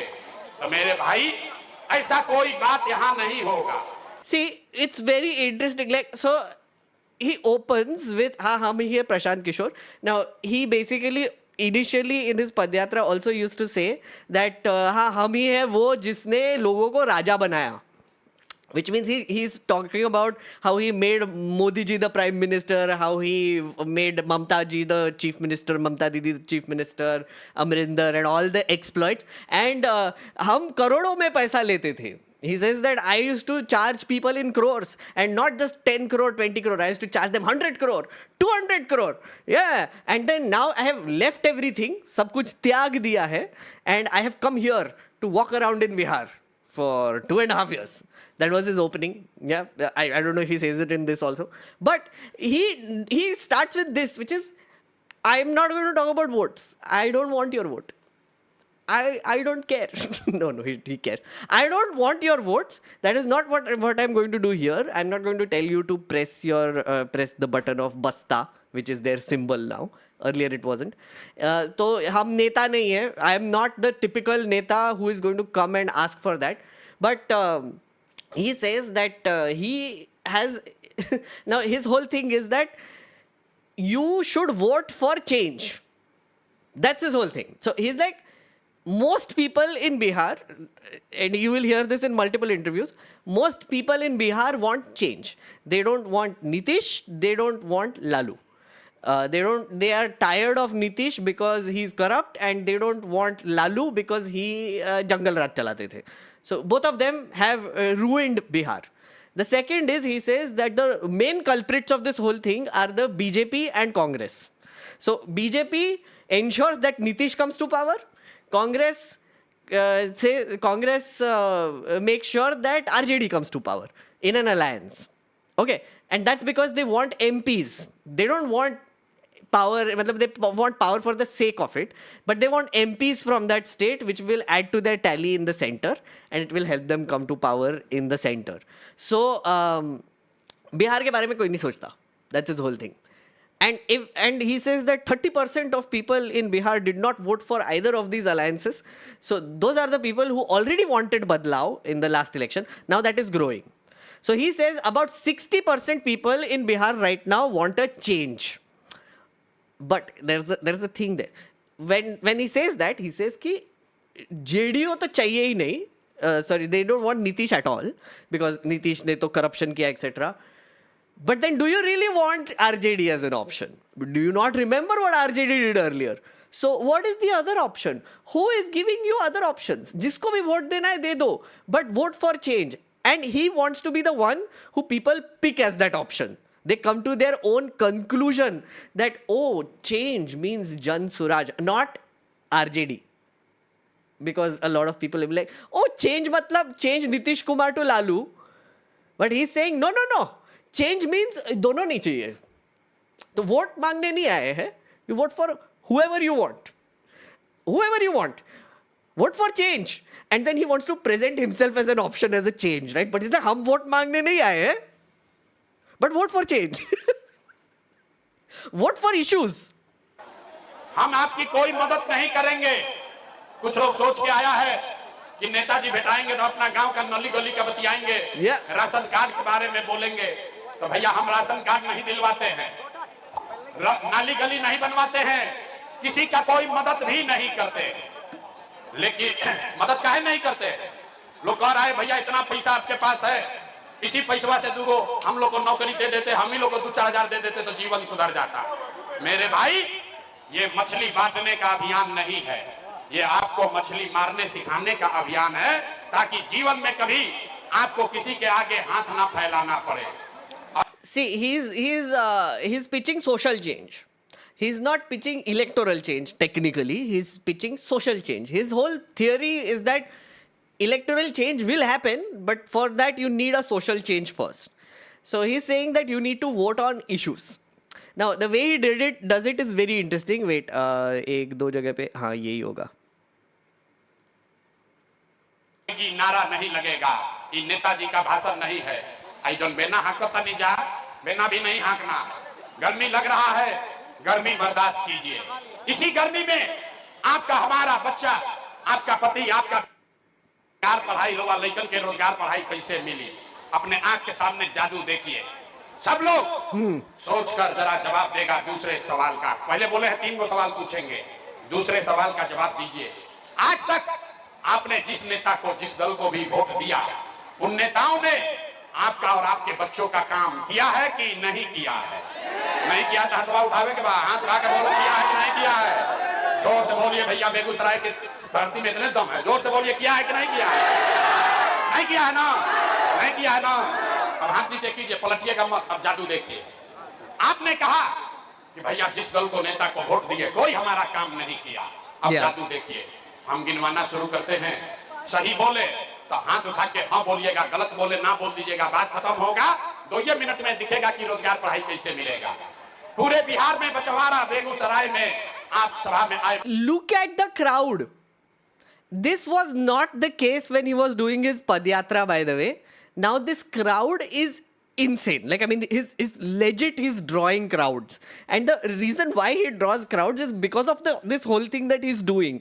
Which is, like, he will ask questions and he will ask the crowd to respond and he will change their expectations. बहुत सारे लोगों ने 5 किलो अनाज के लालच में मोदी जी को, भाजपा को वोट दिया है। तो बिहार में चाहे जितना चोरी भ्रष्टाचार है, 1 किलो चोरी करके 4 किलो अनाज आपको मिल रहा है कि नहीं मिल रहा है? जोर से बोले के बाद अनाज। So, first question he asked, in case you don't speak Hindi or don't understand his accent, first question he asked is, when you voted for a politician, did they do your work? And mostly people said, nahi kiya hai kaam. Most politicians did not do the work that they promised, right? Now he's saying ki, oh wait, you're lying, because I will tell you how they have told you what they're going to do and you have voted for what you wanted, but it's just really misplaced. So first thing is, have you gotten ration? And he's like, and everybody's like, yes. मिला कि नहीं मिला? आपने, हमने vote दिया, हिंदू मुसलमान बनके सारा हिंदू लोग बोले कि जय दी भैया, हमार दशा कुछ हो, बछवाड़ा का दशा कुछ भी हो, बेगूसराय का दशा कुछ हो, पहले अयोध्या में राम जी का मंदिर बनना चाहिए। तो मेरे भाई, आपके गांव में नाली गली नहीं बना, स्कूल अस्पताल नहीं हुआ, फैक्ट्री नहीं लगी, आपको इंदिरा आवास नहीं मिला, लेकिन आपके वोट से अयोध्या में राम जी का मंदिर बना है कि नहीं बना है? Look at how cleverly he's phrasing it. The question that he just asked is that all Hindus got together and voted for Ram Mandir, right? But the way he says it is that, oh, सब Hindu Muslim साथ में आ गए, like whatever, Hindus साथ में आ गए, and you didn't care about all the roads around you, you didn't care about healthcare, you didn't care about schools, you just wanted a mandir, and you voted for it. किया ना vote, मिला ना, फिर मिला ना, राम मंदिर मिला ना, उसके लिए वोट किया तो मिल गया। आपने, हमने वोट दिया, कई लोगों ने नीतीश कुमार को कहा ना, लालू को वोट नहीं देंगे, मोदी को ना देंगे, नीतीश को वोट देंगे। हम लोग को पानी, बिजली, सड़क चाहिए। लालू जी के राज में बिहार में बिजली, पानी, सड़क नहीं था। तो नीतीश के बिहार में, इसी भ्रष्टाचार वाले राज में, बिजली का बिल 1000 आए चाहे 2000, घरे घरे बिजली आया है कि नहीं आया है? हाथ उठाकर बोलो, बिजली आया है कि नहीं आया है? अथवा तो उठावे पड़ी, हाथ उठाकर बोलिए, बिजली आया है कि नहीं आया है? आपने, हमने वोट दिया जाति के नाम पर। अपने जात के नेता को, बिहार में आदमी कहेला जी ही चाहे मर जाए, अपना जाते वाला के vote they. This Biharis, they basically are like, हाँ, हम अपने जात वाले को वोट देंगे. Notice, as I told you, it is only one factor. Notice the number of factors that he has already highlighted based on what people have voted on. Mandir, ration, what else was there? एक और चीज बोला उसने, but and also like now caste. तो भैया आपके जात के नेता ने राशन, आपके बच्चों के राशन लिए पढ़ाई रोजगार का बात नहीं किया, लेकिन जाति का बात और जाति का गिनती, जनगणना पूरा बिहार में कराया है कि नहीं कराया? इलेक्ट्रिसिटी, आपने, हमने वोट दिया सिलेंडर के लालच में मोदी जी को। लोग कहे अब सिलेंडर पर खाना बनाएंगे, तो भैया सिलेंडर का दाम 1000 हो कि 1200, घरे घरे सिलेंडर बटा है कि नहीं बटा है? हाथवा उठाकर बोलो, मोदी जी सिलेंडर बांटे हैं कि नहीं बांटे हैं? आपने हमने वोट दिया मोदी का भाषण सुन के कि मोदी ने गुजरात में बड़ा विकास किया है, तो भैया मोदी गुजरात में तो विकास कर रहे हैं। No, this is nice. पूरा देश का पैसा ले जाकर मोदी गुजरात के गांव-गांव में फैक्ट्री लगा रहे हैं और पूरे बिहार से, बछवाड़ा, बेगूसराय से आपके हमारे बच्चे गुजरात में जाकर नौकरी मजदूरी कर रहे हैं कि नहीं कर रहे हैं? Now, this one is very important, right? Notice again how he said it. You trusted Modi ji ka bhashan. Modi ji went around saying, look, I did Vikas in Gujarat. You voted for Vikas in Gujarat. Now what is he doing? He's doing Vikas in Gujarat. All of your kids from Bihar are going to Gujarat to work there. You are migrating to that state. So, Milana, like that's exactly what you voted for. You got Gujarat mein tarakki. People of Bihar got Gujarat mein tarakki. Now your kids are going there. Notice the framing. That's what I mean when I say that this is what got me interested in him. This is a very clever way of setting the narrative. I think he's a very good, smart person to do this. But if you want social change realistically, he's talking about how people vote. What are the reasons why you're voting? Are you voting on caste? Are you voting on Ram Mandir? Are you voting for Gujarat ki tarakki? Are you voting like what? You got all of it. Why aren't you voting for school? Why aren't you voting for your kids' ka education? Why aren't you voting for healthcare? Why aren't you voting for hospital? Why aren't you doing that? And if you were voting for it, then you would pick the right people. You would pick change. You would pick badlao. And that is what we need now in Bihar.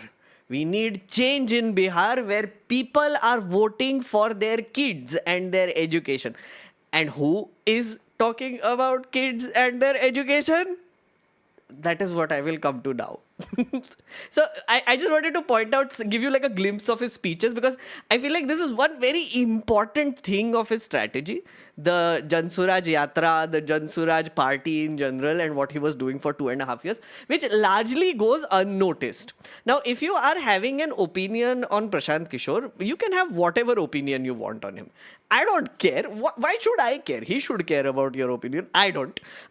My thing is, please look at it with a complete view, right? I was watching him for so long. I've been following him for so long and that's why I'm still interested in him. I do understand what he's doing. So you might not trust this person. You might not trust his face. You might not like what he did in the past. You might not like certain things he said. All of that is fair. What he's doing though is very interesting. That is what we, I think, can learn a little bit from.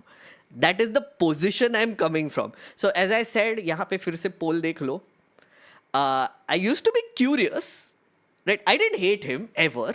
I used to be curious. I was skeptical. I was like a lot of people. I was like skeptical, but now I'm interested because I feel like the way he's doing these things is very interesting.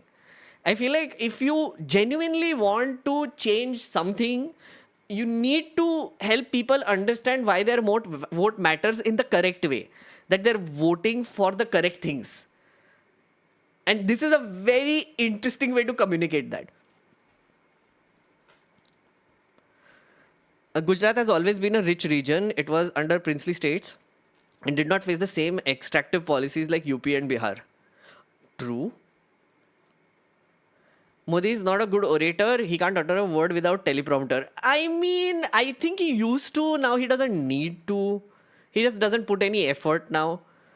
He's playing smartly, but he doesn't seem to be too genuine in my opinion, to be honest. It's more like a strategic game that he's playing. Ananya, so why is that a bad thing? Explain this to me, Ananya. Why is being strategic as a politician a bad thing? Tell me, in politics, you need a lot of strategic thinking. Now, you would admire a consultant or someone for the same things. Everybody who is currently successful in their fields has been strategic about it. He's being strategic about his messaging and narrative. That is the whole thing, right? So, where I think you should really judge him is based on whether he comes to power. If he comes to power, what is he doing? Is he really fulfilling his promises? Is he faffing around? Is he going and favoring some other, like Nava Yuga engineering, which will come later in our story? The donor of Prashant Kishore. Is he like doing undue favors for them? Those are things you should care about. Right now, he is being very strategic about his messaging and narrative, which he should. What should he do otherwise? I don't understand why this is a bad thing for you. That's what I'm trying to understand. Even if he gets enough votes that neither NDA or India doesn't make government, then it will be fun. I feel like he will get votes. In the last by polls also, I think he got like 10% of the votes. So it's not like he will not get any votes. I think he will definitely get a decent chunk of votes. Whether he'll win or not, I cannot predict. But I can say with almost some confidence that he's going to get a bunch of votes. He's going to be number 3 at least. At least. Do you think he can win election? That I cannot predict. Because I'm not in Bihar. That I cannot predict. And I think prediction game I just can't play. I don't think I have enough information ever to predict an election. It's very difficult to do. Especially sitting in Delhi. मेरे को क्या पता है क्या हो रहा है वहाँ पे? 20% vote share? Acha, chat. Let's take a gander. How much vote share do you think Prashant Kishore will get in Bihar? By polls mein he got 10% vote share. How much do you think he will get? And just for comparison, if you don't know, both BJP, the NDA and the Mahagathbandhan alliance, both of them usually get like 30%. 28 to 34% के बीच में. 35%, 40%, 30%, 18%, 69%, okay.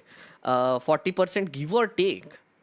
27%, 20, 30, 40, 15. I'll take super chats after this, yes. Less than 10, 5, 20, 40, 15. Okay, fair. I would like right now in my head, I would say like over 10%, around 20%. I don't know, maybe. Again, I don't know, but sure, it's good to know that there are so many people who are confident. 40% में जा रहे हैं. So many of you are confident, huh? I like this. Very hopium. I'm being careful. I would love to be in your camp. Hopium camp. Like too much hopium camp. 60%.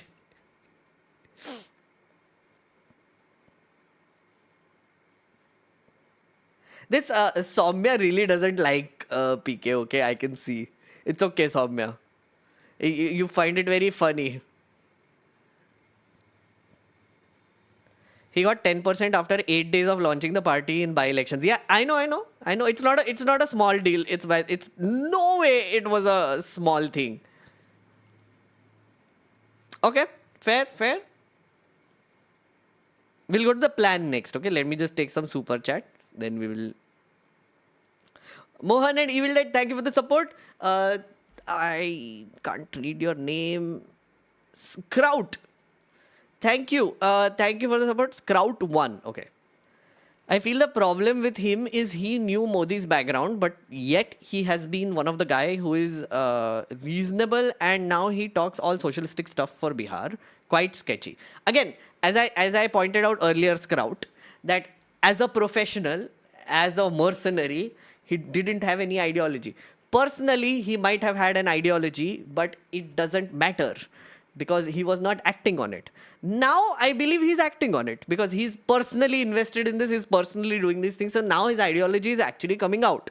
Earlier, it was not important for him to do that. What he needed to care about was the ideology of his client. So whether it be Narendra Modi, whether it be Mamata Banerjee, whether it be Jagan Mohan Reddy, their ideologies mattered because victory matters when you are a political consultant and mercenary. It's not very difficult to understand, to be honest. Professionals in your company, very few people will talk politics in your company because they avoid it. They're like, oh no, these are my personal beliefs, my personal views, etc. Why would I align them with what I do for a career? For example, I can 100% tell you that there would be a ton of people in Republic TV right now who will be Congress supporters or socialist or minorities. Republic, the BJP's whatever bhopu you want to call it. I can bet there will be a lot of people who will have different ideologies, but at the same time they're working in the Republic, because professionally ideologies don't matter. That's how you survive. That's how you earn money in this world. Unfortunately. Evil Dead, thank you for the 4 months. Soros funding. Yeah, thank you. Intellectual Talks, I seriously think that he should get a chance. Exactly why I supported Project Anda when you ran. They are all corrupt and we want change. I see, that's what na, hopium hoga, to denge vote. But it's a giant leap of faith, as he also puts it. Wo positioning mein aayenge.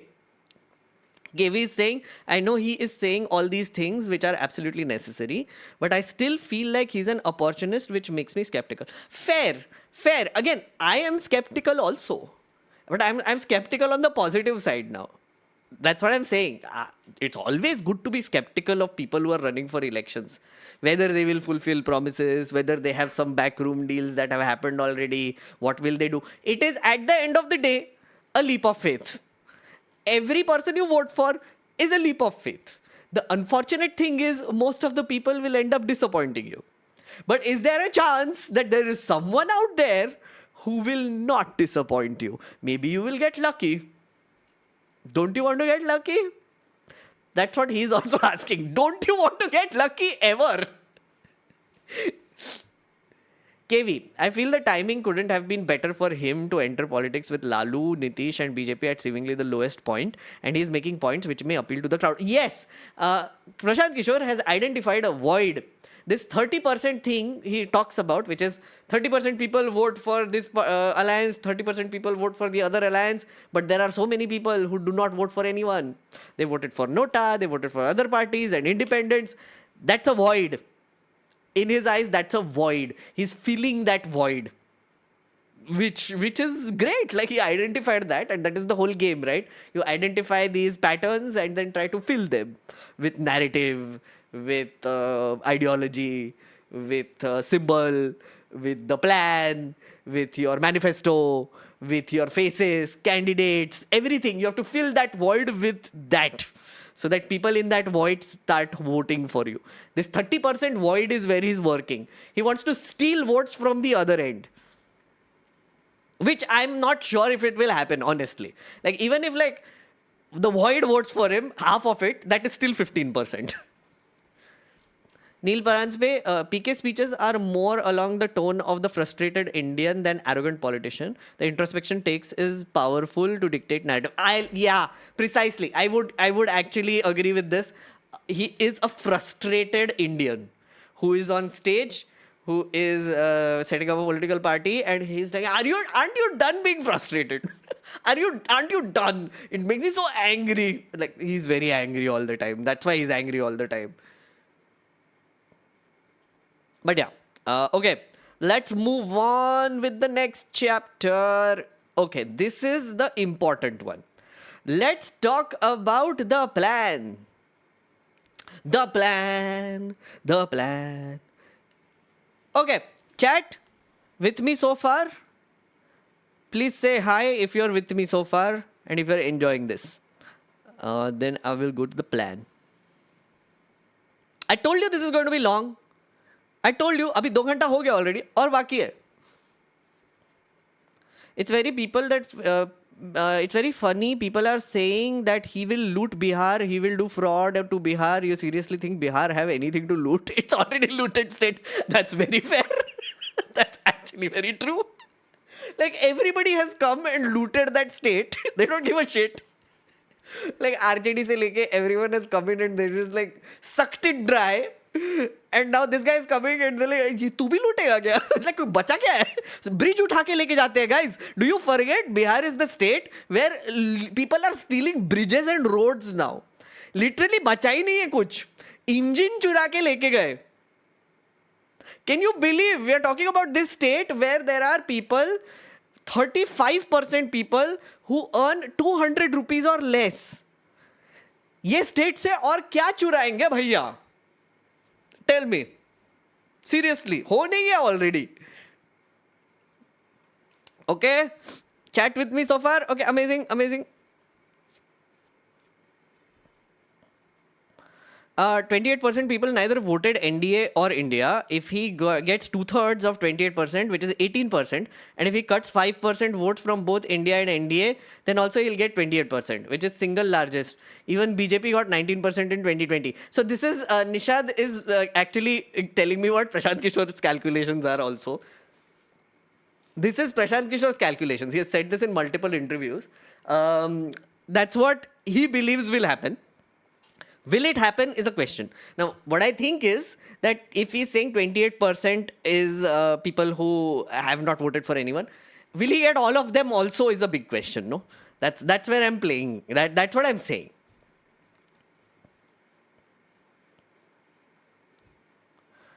His talks with Congress didn't succeed because he was expecting a bigger role, and Rahul and his close aides saw him as a threat who may come to power center in the party. Yeah, I mean, that's one interpretation. I already spoke about it. Okay, friends, let's go with the plan. This is the most interesting bit, I feel like. According to me, this is the most interesting bit, which is what is Jan Suraaj party going to do if they come to power? Oh my God, okay. One of the things I have to say outright, this is the only single party in that whole freaking goddamn state who is actually talking about a plan. Every other party is talking about the same thaka hua bullshit ideas. This is one party which is talking about some new ideas. Something new. Kuch to naya hone wala hai. That is what he's talking about, and it goes all the way from education to jobs to interest rates to Manrega kaise chalega to all sorts of things. So I have collected like I think 6 or 7 of them. Okay, 6 or 7 of them. Let's see how its plan unfolds. Surya Jha Neat Surya Jha Neat is saying they just talk. It's okay, let them talk na, we listen. You listen, I listen, we all listen, and we think about it. Let them talk. मैं भी तो बोल ही रहा हूँ ना. You're listening to me and thinking about it. Department of Migration Prevention. Okay, so in the first few things that he's going to do, in the first 100 days of his government, they're going to start a special department, a government department, which would take steps to prevent migration out of Bihar. He says, again, it's linked to his Bihari pride thing, which is migration should stop. We need to have things for people to do within Bihar. Okay, so they're going to start an entire government department. He didn't say ministry, maybe it's a department where there will be experts who will do studies, who will figure out a plan on how to prevent migration out of Bihar. I have to give him credit for one more thing. He is the one person who started talking about migration. Before he spoke about it, I have never heard any politician talk about how migration should be stopped from Bihar. I've only heard other states' politicians complain about people from Bihar coming in. There's a difference. People from Bihar, politicians from Bihar were not talking about keeping their people there. He started it. And he's taking credit for it also. I would think that he should take full credit for this. Because given how Bihar was seen, or it's continued to be seen, like यहाँ पे chat में मुझे यहाँ पे देखो ना कितने Bihar haters हैं यहाँ पे, मुझे दिखे 2-3 गाली मार रहे हैं वो बिहार को. It's not great. Like they think that Bihar is a supply of cheap human labor, cheap, garib, desperate human labor. That is how a lot of states in India, a lot of politicians in India have started seeing Bihar. And that is a bad thing, in case you didn't know. Especially if you are someone from Bihar. There are people here from Bihar, they don't feel great. Right? I hope you don't feel great when you hear this. When you see all these shitty movies and whatever who are like, अरे देखो आ गए बिहारी लोग और ये लोग, and they're making their own thing and whatever. Nobody feels great. And it's bad. Also, just as a parallel, if you are an NRI, you'll relate. Because India is the Bihar of the world right now. Do you understand? India is the Bihar of the world right now. So imagine how people of Bihar are feeling living in India.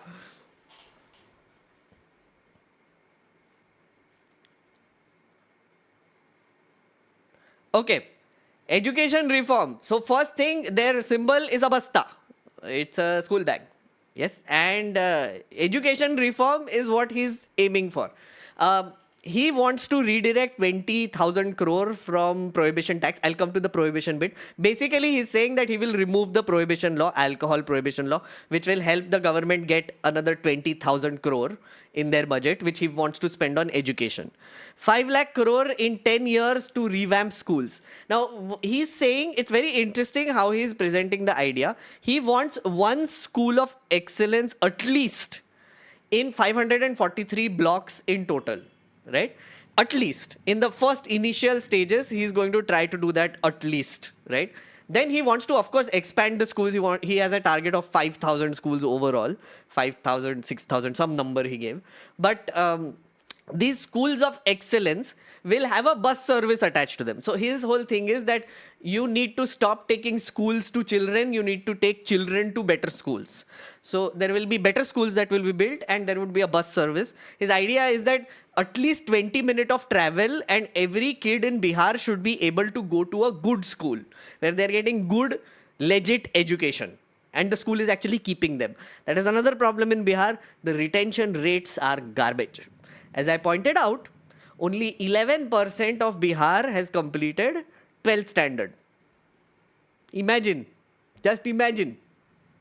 Anyway, so he's saying before that, till he builds that school, he is going to start giving school vouchers so that people can actually go to private schools, better schools than the current shitty public ones.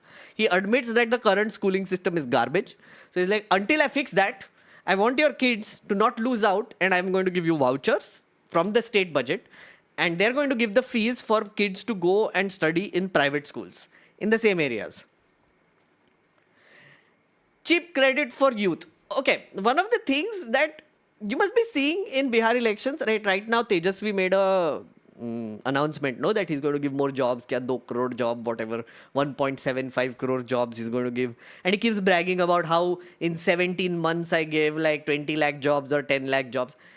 The thing is, not a good idea. You can't just give jobs. Sometimes you have to think about government as a concept.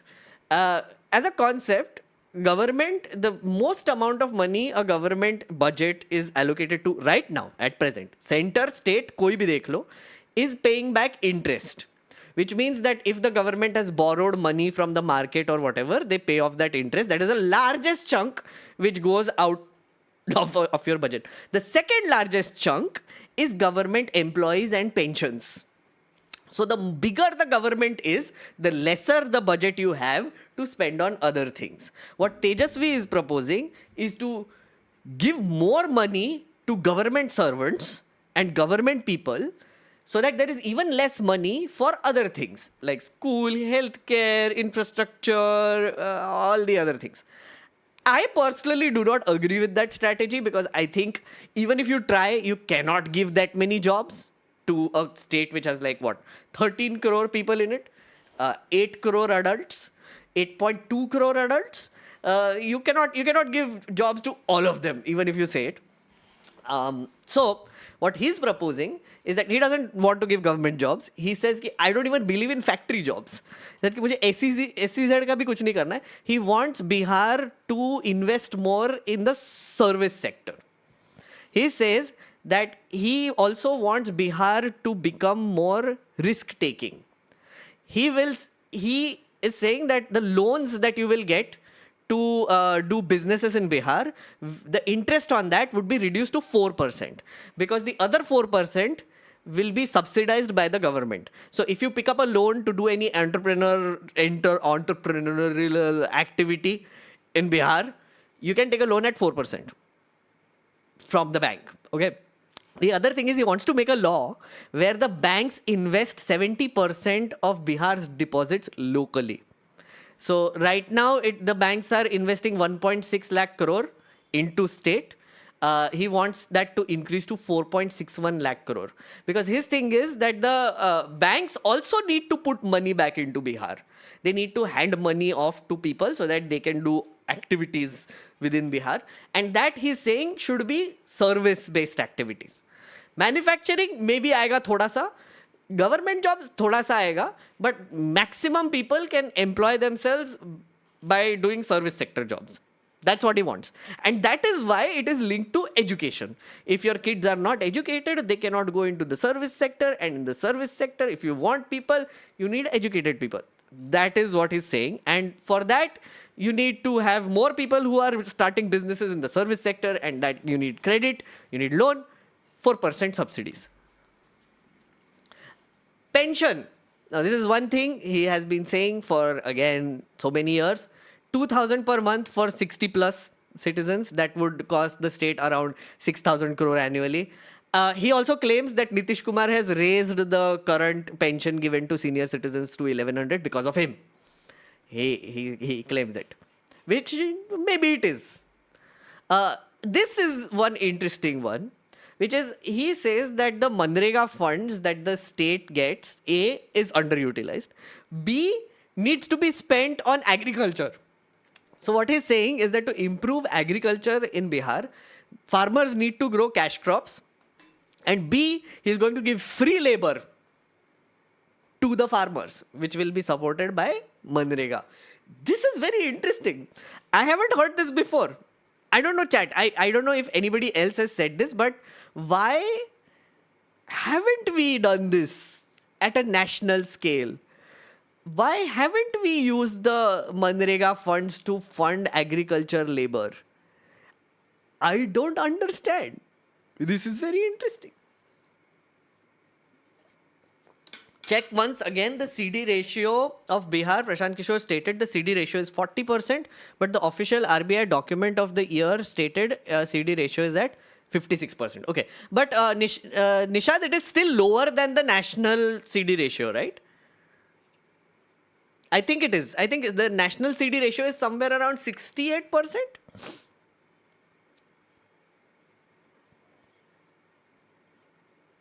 This should have been taken by opposition at a national level. I agree. I absolutely agree. I don't know why this isn't happening. It's so weird. Right? Anyway, he wants to do a lot of land reform. He says that a giant chunk of land in Bihar has gone into dispute. He wants to set up fast-track courts and remove them from disputed property territory and actually put them to use. He says that a lot of land is just lying there uselessly without it being used. And land is a big resource which the people have. He also says that a lot more people need to have more land because the 60% people in Bihar don't have land and the national number is 38%. 38% people in the country don't have land. 60% in Bihar don't have land. So which is a big discrepancy there. Now, the last two, my favorite ones, which will be like Tehelka Max. First is he wants a Nuremberg trial Bihar edition. I'm naming it that way. I'm sure it's not that, but I'm just naming it that way. He wants to do a trial to punish 100 top corrupt bureaucrats and officials through a fast-track court. And he's saying that they will pass a law which will create these courts with staffed with retired judges, etc., who will do investigations on a weekly basis. So the dates will always be given according to a week. Responses and dates need to be given according to a week. And they have a list of 100 top corrupt bureaucrats and politicians, which they will just start on. They'll start working on, I'm guessing. And he says constantly that Bihar currently has the most corrupt government in years. Ever. Most corrupt government ever.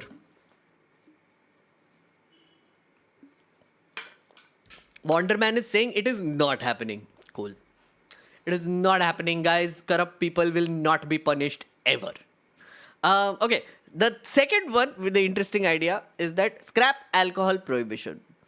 Now, this is a very interesting one because I don't know why, and I've always found this very strange, friends. Um, you know that banning alcohol is a bad idea in general, right? There are studies after studies done extensively around the world which say that the moment you ban alcohol in any state, city, what have you, country, it leads to absolute freaking disaster. Because you have banned alcohol. So anybody who is drinking goes to jail, which increases the cost on the judiciary and on the police. Law and order situation. Okay. The second is you lose out on tax because it is a banned substance. Banned substance ko kaise tax karega? Other states are earning crores of rupees. Bihar doesn't. Gujarat doesn't. Third thing is, it's not like people stop drinking. Bihar में home delivery होता है. Everybody knows this. Whoever is in Bihar, I have spoken to many people about this for years who say, "Arey, kya alcohol is very easily available. It is just expensive. That's the only thing." And it is expensive because most of the money is going into the black market. So there is a mafia, there is an alcohol mafia that develops as a result of prohibition, which essentially just takes all the money, which is supposed to be the state's money. The state should be earning that revenue that is going to the mafia. And that is a problem. And the other big thing that happens is drugs. I think people don't understand how much of a problem this is.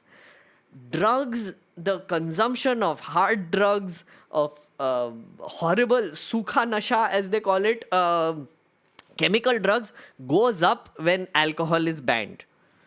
That is a very big consequence of prohibition. So, he's the only one who is saying, "Ban karo." I'm like, yeah, I think more people should be saying this. Why aren't they saying this?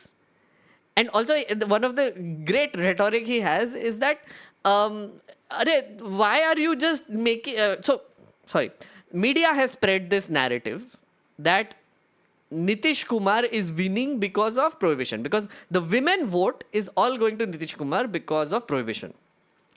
One stat that Prashant Kishore gives, which I checked also, about 1.5 lakh people are in jail under this prohibition law because they cannot give bail money. Their wives are running around trying to go from court to court and getting them out or whatever. So one big thing will happen, which will be that these people will come out immediately. These are poor Dalit, EBC, backward people who have been caught drinking alcohol and do not have money to give bail. There have been 8.5 lakh cases in total of people going into jail. But out of that, these people are not able to get out because paisa nahi hai. Paisa nahi hai. So just for the 1.5 lakh people in jail, I think they should end this law. Legit. I mean, that's one big reason. That's not a small number. So anyway, the media narrative, I'm not sure about it. The whole alcohol thing, whether people are actually voting based on alcohol, who knows? I don't think so. But he's the one person who is saying remove it. Full support, actually. For that alone, full support. And he's going to use that extra money that he gets, extra nahi hai, actual money which Bihar should be getting, into education. He says that, why is Bihar getting this gift, only Bihar? Pure India mein ban kar do. Why isn't UP mein kyun nahi ban kiya? Why isn't alcohol banned in Uttar Pradesh? Why isn't alcohol banned in West Bengal? Why isn't West Bengal में तो ये official home delivery होता है. West Bengal has gone a step further. Like Swiggy पे you could order wine and beer and whatever you want. I think every state should have that actually. Every state would have legal home delivery of alcohol. Tobacco is a bigger problem than alcohol. Sure, yeah. Yeah, okay. I'm going to take a quick super chat break and then I will go to the last and the main bit, which is positioning.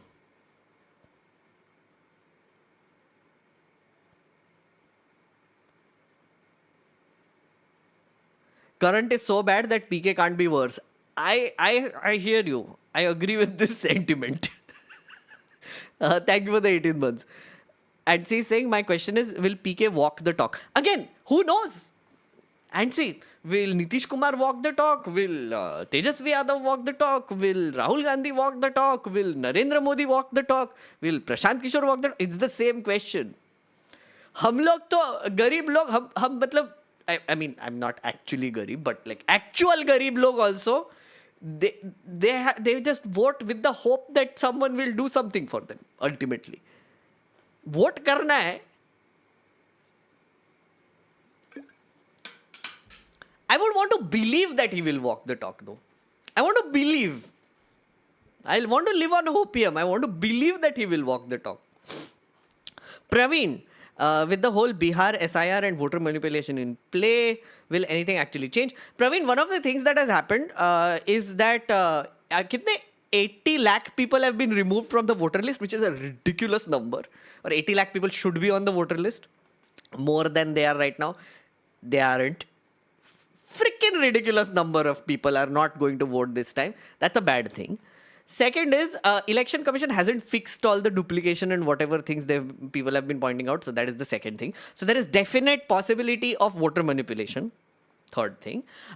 Fourth thing, I think one of the big fallout of this whole thing is that people have become more vigilant. Parties have become more vigilant. Party workers have become more vigilant. I think citizens have become more vigilant. So if they do vote chori now, they will get caught immediately. I feel like political parties must be training their BLOs and people to notice this. And I hope they notice this. But still, I feel like they will do something. I think I'm 100% sure that the BJP is going to pull some vote-based shenanigans in Bihar also.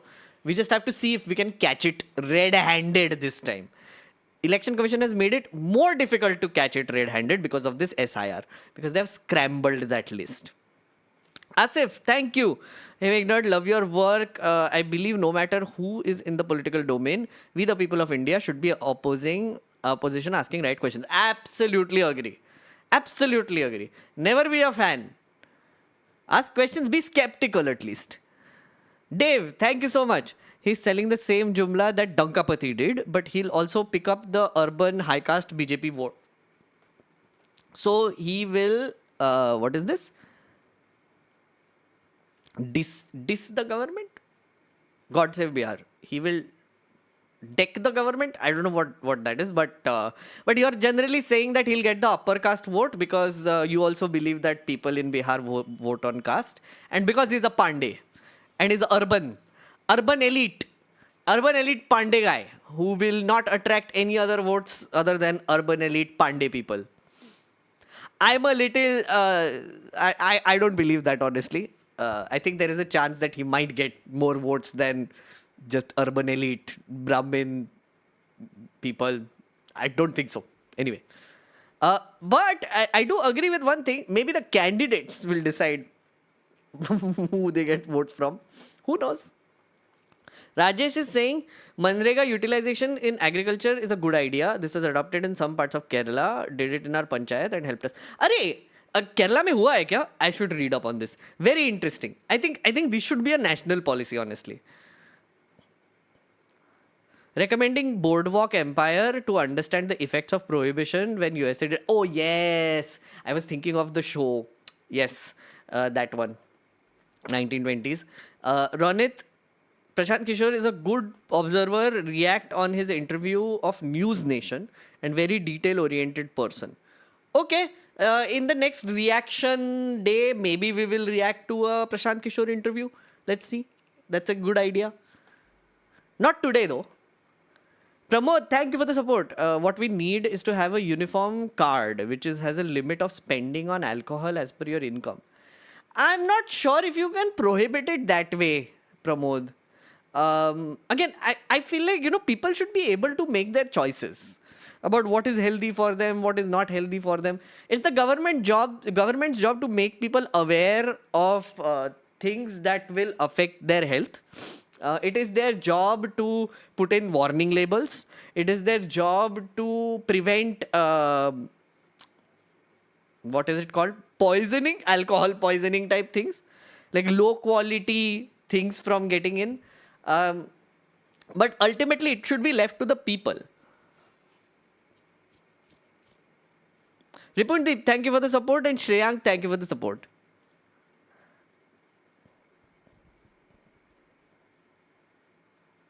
Let's see, अब क्या है status? I love him. Oh wait, I love him is 24%. I'm interested is 27%. I'm curious is 41%. Nice, and I hate him is 8%. Cool. Yeah, I love him and I'm interested. I love him is going up and up. Nice. If awareness worked, so many doctors would not do drugs. True. Basically, income-based fair income tax solves so many of these problems, honestly. Okay, yeah. YouTube mobile app allows me to become a member now. Had to wait for people to gift before. Was too lazy to open the web browser. Okay. That's nice. Guys, oh, you can become member. That's why there are so many people becoming members. Maybe app may enable ho gaya hoga. I don't know. Oh, you mean decide the government. Okay. Keep up the good work. Thank you so much for the support. Guys, would really appreciate like the stream. I hope you're enjoying it so far and you're with me. If you are, please say Jai Jai Bihar. Because now we are going to the main part, which is ideology and positioning. This is where most of your questions will be answered.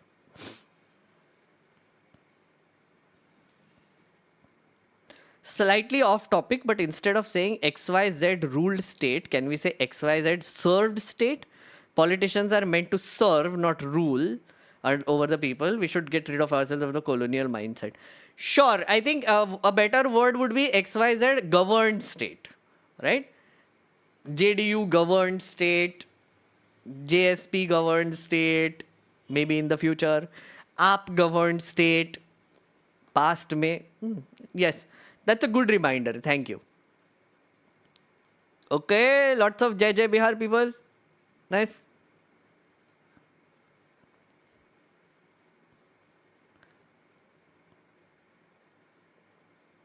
I'm from Bihar. Before Prashant Kishore, other Bihari politicians used to take pride in the fact that Biharis worked outside and said things like Bihari nahi honge to Delhi band ho jayega. I know! This is so accurate. This is such a thing.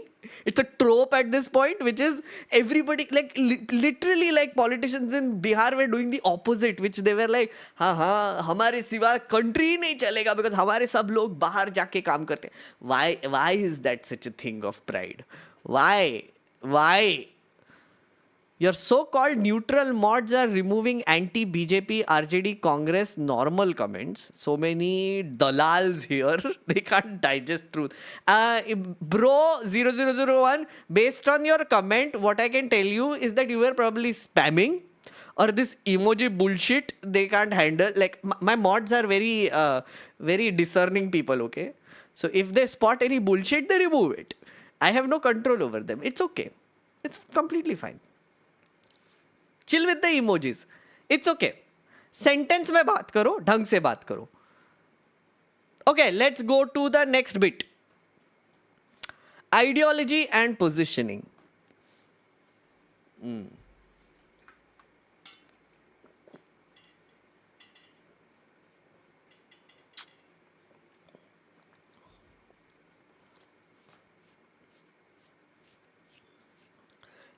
Aryanchi is like, मैं आ गई.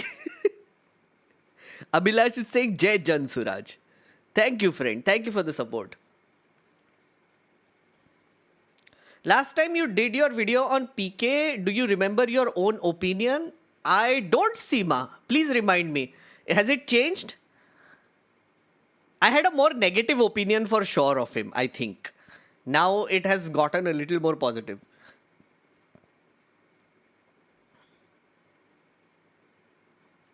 Okay, ideology. So, as I said, one of his slogans is Jai Bihar, Jai Jai Bihar. He wants to restore pride in Bihar. I've spoken about it multiple times now. Pride in the fact that people in Bihar should stay in Bihar. And that when they go outside, they shouldn't be treated like cheap human labor which just does whatever people want. It's a very derogatory thing to do to people of Bihar. That's basically his entire plank at this point. restoring pride in Bihar, which is appreciated. I have no idea why nobody else has done it.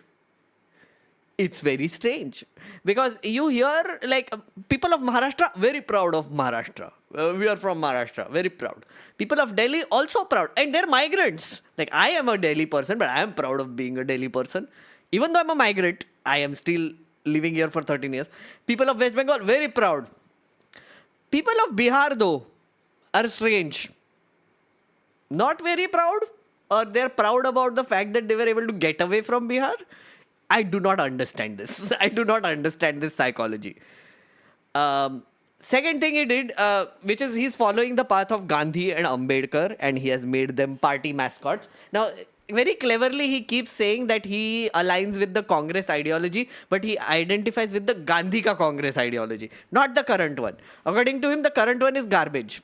The old Congress ideology is which he hearts and he is always aligned with. I think his dad also had a big influence on him. He was a Congress person, so that's there. Not that he had anything to do politically, he was just a supporter of Congress. Walking 5,000 kilometers to understand the problems of Bihar. Now, this, I feel, deserves a lot of praise. Look at this. कि 8,500 पंचायत और 2,000 से ज्यादा नगर पंचायतों को जब पदयात्रा खत्म करेंगे तो वहां के सारे समस्याओं को उसका संकलन करके हर पंचायत का एक मैनिफेस्टो बनाया जाए, ताकि अगर कल मौका मिले तो ये जानकारी होनी चाहिए कि सतवरिया में क्या दिक्कत है और यहाँ पर कौन किन काम होना है। ये जानकारी हो कि नरकटियागंज में क्या होना है, ये जानकारी हो कि साठी में क्या होना है। ये इसलिए पदयात्रा पर निकले। पदयात्रा पर इसलिए भी निकले हैं कि समाज की मदद से, आपकी मदद से ढूंढ कर निकाले कि ऐसे कौन लोग हैं जिनको साथ में लेकर अगर आगे चला जाए, जिनकी समाज में प्रतिष्ठा है, जो समाज के लिए कुछ करना चाहते हैं, समाज को नोचना नहीं, समाज को कुछ देना चाहते हैं। ऐसे लोग इनको ढूंढ कर निकालें और उनको आपकी मदद से आगे बढ़ाएं। उनके पीछे अपनी शक्ति, बुद्धि, ताकत, पैसा लगाएं, ताकि आपके आशीर्वाद से, आपके सहयोग से कल वो जीत कर मुखिया बन जाएं, विधायक बन जाएं, तो समाज के लिए कुछ काम करें। ऐसे What is so wrong in what he's saying? Chat, please tell me. Objectively, forget this is Prashant Kishore saying it. Forget the fact this is Prashant Kishore saying this, which is one, he wants to walk around Bihar to understand the problems of Bihar. Second, he wants to make a plan, a decentralized plan for Bihar so that he can solve things and solve the problems of Bihar. Third is he wants to pick out people from within Bihar who are honest, who are willing to work for Bihar and who are not corrupt, who are not Bahubalis, who don't want to loot this state. And he wants to give them a platform. And he wants people to bless them and vote them and make them MLAs so that they can implement these solutions. Objectively speaking, what is wrong? Tell me. Forget the fact that Prashant Kishore is saying this. Random person saying this. Random street person saying this. Why not? Why are people... I don't understand what is... I just don't get it. Like, so... Again, I'm going back to the old fogies. I'm mentioning the old fogies because I just saw like 2-3 videos, including on Ajit Anjum's channel, where these fogies were exactly doing what he points out people should not do, which is they are, थोड़ी होगा, ऐसे थोड़ी होता है, ऐसे थोड़ी change होता है, कुछ भी मतलब ऐसे ही कुछ भी बोल दिया, it's all talk. ऐसा नहीं होता है. Everybody just cares about caste. Everybody just votes on caste. Biharis, they're stupid. They just vote on caste. That's all they know. That's all they understand. It's like, oh, मेरे caste का आदमी है, उसको vote दे दो. That's all they understand. इसका कुछ नहीं होने वाला. I don't get it. Why are people of Bihar the enemies of Bihar? I don't get it. Genuinely, it's mesmerizing to watch sometimes how negative people are there. Like literally every expert I'm seeing who is talking about electoral things is so negative. Like they're so रहेगा, कुछ नहीं हो सकता, हमको अंधकार में, we just have to live like this. It's just our fate only now. The only thing we can do is leave Bihar and go somewhere else. Funnily enough, that is exactly what NRIs do. Again, it's the same thing, no? A lot of people in India who have privilege, they're like, the only thing we can do, the only thing that can change this country is that if we get out of here. I want to get out of here. यहाँ पे कुछ नहीं हो सकता, कुछ change नहीं होगा. And then they will come and then vote for shitty people only. They will vote for all the mafias and the gundas and everyone. Like, years and years of pain and heartbreak have made us Biharis hopeless. That's exactly it, Kartavya. And you know, I think what Kartavya, one interesting point you put up, I think people in Bihar, because they have lived like this for so long and it's so horrible, the conditions there, they're scared of being hopeful. It's come to a point where any sort of hope that comes their way feels like the person is gaslighting them. And it's like immediately a wall comes up and they're like, no trust, zero trust to all hope. People who are giving me hope, please stop. Because there is none. Which is, it's really sad. It's very sad, in case you don't know.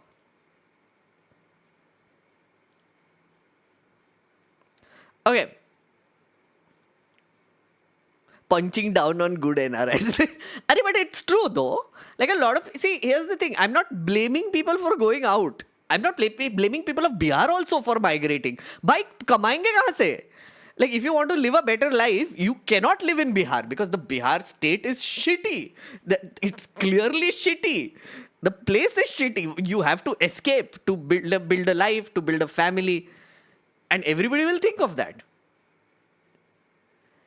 Okay. So, decentralized plans, as I pointed out, very good idea. I like it. That's a good positioning there because that will also help. That also helped him come up with such good plans in general. Ansi woman is saying, I feel called out. Yaar, dekho, Ansi, you cannot blame me for this because I'm still here. I'm still here. I have people around me. I think 90% people around me are people who are here, but not by choice. They are just waiting to get out. I'm not one of them, but yeah, it's a thing. But I'm still here, right? So, yeah, it's okay. Then JSP claims that it has 1.2 crore registered members. By the way, this is actually interesting because it started in the last 2 months. I feel like last time I heard there are 1.5 crore. So he's been distributing debit cards to members with the promise that they would be first in line for the government benefits when JSP comes to power. Now this is a trick that he has done before. I think Mamata Banerjee ke saath bhi usne pehle kiya tha. Like the same thing. It's a trick matlab in the sense it's a strategy. And it's basically you feel a belonging to the JSP now. So he distributes these cards and he's saying that whenever they come to power, the benefits, you will get all the benefits from this one card. Parivar Labh card, PLC. I mean, people are calling it a debit card. So yeah. Doesn't want to do politics of caste or religion. Now, here is where we will talk about the tickets. Chat, are you aware of what has been happening? One thing that has happened is that Prashant Kishore's party has become the first party to reveal tickets. 243 seats in Bihar. Prashant Kishore's party has declared 51 of them. And his party is the first one that has declared tickets. And how do I put it? I have, again, never understood why tickets are never declared earlier. It just gives more time for candidates to campaign. So Prashant Kishore wanted to release all tickets much earlier than even before the elections were declared, which I thought was interesting. But I think his party stopped him from doing it. I don't know why. And now that the party has announced the candidates, the first thing that happened in the press conference, you can go and watch the press conference later, is that the party people came and then they said that we have given these percentage to SCs, this percentage to OBCs, this percentage to EBCs and minorities and women and general ko itna diya hai. So what people are saying is that this man, this Prashant Kishore, who has been saying main caste ki politics nahi karta, is doing exactly that, because the first thing they said is this. So why? Look, man is doing the same thing. Second thing, people are saying that the people that have been chosen in all constituencies are according to the majority caste of that region, or at least a dominant caste of that region. Dominant in the sense number wise, not status or wealth wise. I'm not sure. I haven't done that analysis yet. But for the first thing, tell me something, chat. Tell me something honestly. Honestly. Isn't it a good thing to give those numbers out? I mean, if you have given tickets to anyone, they will belong to some caste. Right? Correct? 100% in Bihar. It's not like you can just wipe out your caste. You will belong to some caste. Whether you like it or not, caste is a factor, one of the factors which people will consider. Maybe. Right? Now, you belong to a caste. You are being given a ticket. This party is coming out and saying, right at the get-go, कि देखो, ये है caste configuration, इतने SC, ST, OBC, etc. को दे दिया मैंने. Problem क्या है? Why is that making them casteist? I don't understand this. Like, he's saying, again, repeating, he's been saying that people vote on caste, but it is only one factor. There are many other things like Ram Mandir, Ration, Modi ji ka chehra, everybody loves his beard, I don't know, Lalu Prasad Yadav's son, he's very hot, he plays cricket, other things. Right? Lalu Prasad Yadav, amazing guy, legacy. Nitish Kumar, very clean guy, uske liye vote milta hai, whatever. So there are many factors based on which people vote. Caste is one of them. Isn't giving like these numbers okay? I don't understand why that makes him casteist, honestly. You explain this to me. First time ticket given to trans woman. Oh, that's also true. Yes. I know one person is trans there.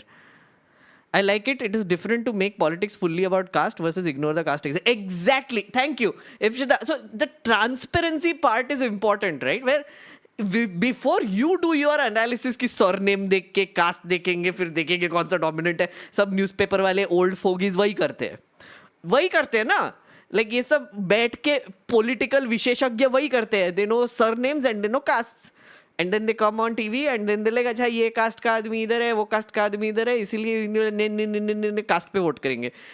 What this party is doing is that हम पहले से ही बता रहे हैं क्यों कर रहे हो analysis. We are telling you. Also, the other thing is, one of the bayan that I have heard, counter, which Prashant Kishore has given, is that we have kept caste in mind in certain places based on the dominant numbers, but they are picking best people from within that caste and bringing them forward. So they are still considering education, they are still considering their criminal record, they are still considering their social service background, whether people like them, whether people respect them, how clean they are, whether they have good ideas, how much they have worked for the party. Also important, very important. So I guess that's also a good thing. So if you are going to choose according to caste, at least pick the best people. Like who are not Bahubalis, who are not mafia people, who are not criminals, who are not Samrat Chaudhary. To put it simply, he's all of them, right? I don't know. But yeah, that's my take on his whole accusation of him being casteist. वो caste के बारे में अरे भाई बोलने तो मतलब transparently बता रहा है आदमी तुमको. All people from all castes have good people who should enter politics and serve. Exactly my point. Like, I mean, representation to badega hi, but also they pull people up. It's a ladder then, right? if they put the majority caste candidate instead of the upward caste person, maybe they are bettering the representation. Exactly. The representation is improving and the quality of the candidate is also improving. So it's a good thing. Of course, it's a good thing. Bhagidari.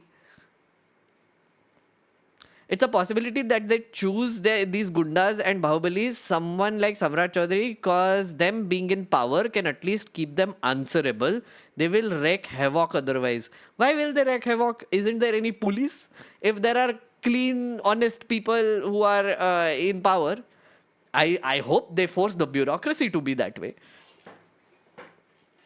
At least we can dream about it. मैं इतना भी cynical नहीं है मैं इतना. तो ऐसे ही थोड़ी रैम्पंट हो जाते हैं लोग ना.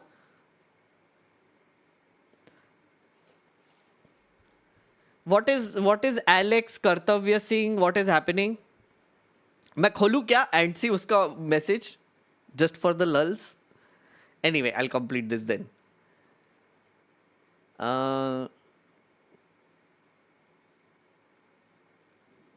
Okay. The other strategy that he's doing. Now, this is very politics specific. He has been attacking the top 3 leaders of BJP. This includes Samrat Chaudhary. Now, you must have seen like my last few streams, usme maine bataya. He has been questioning his degree.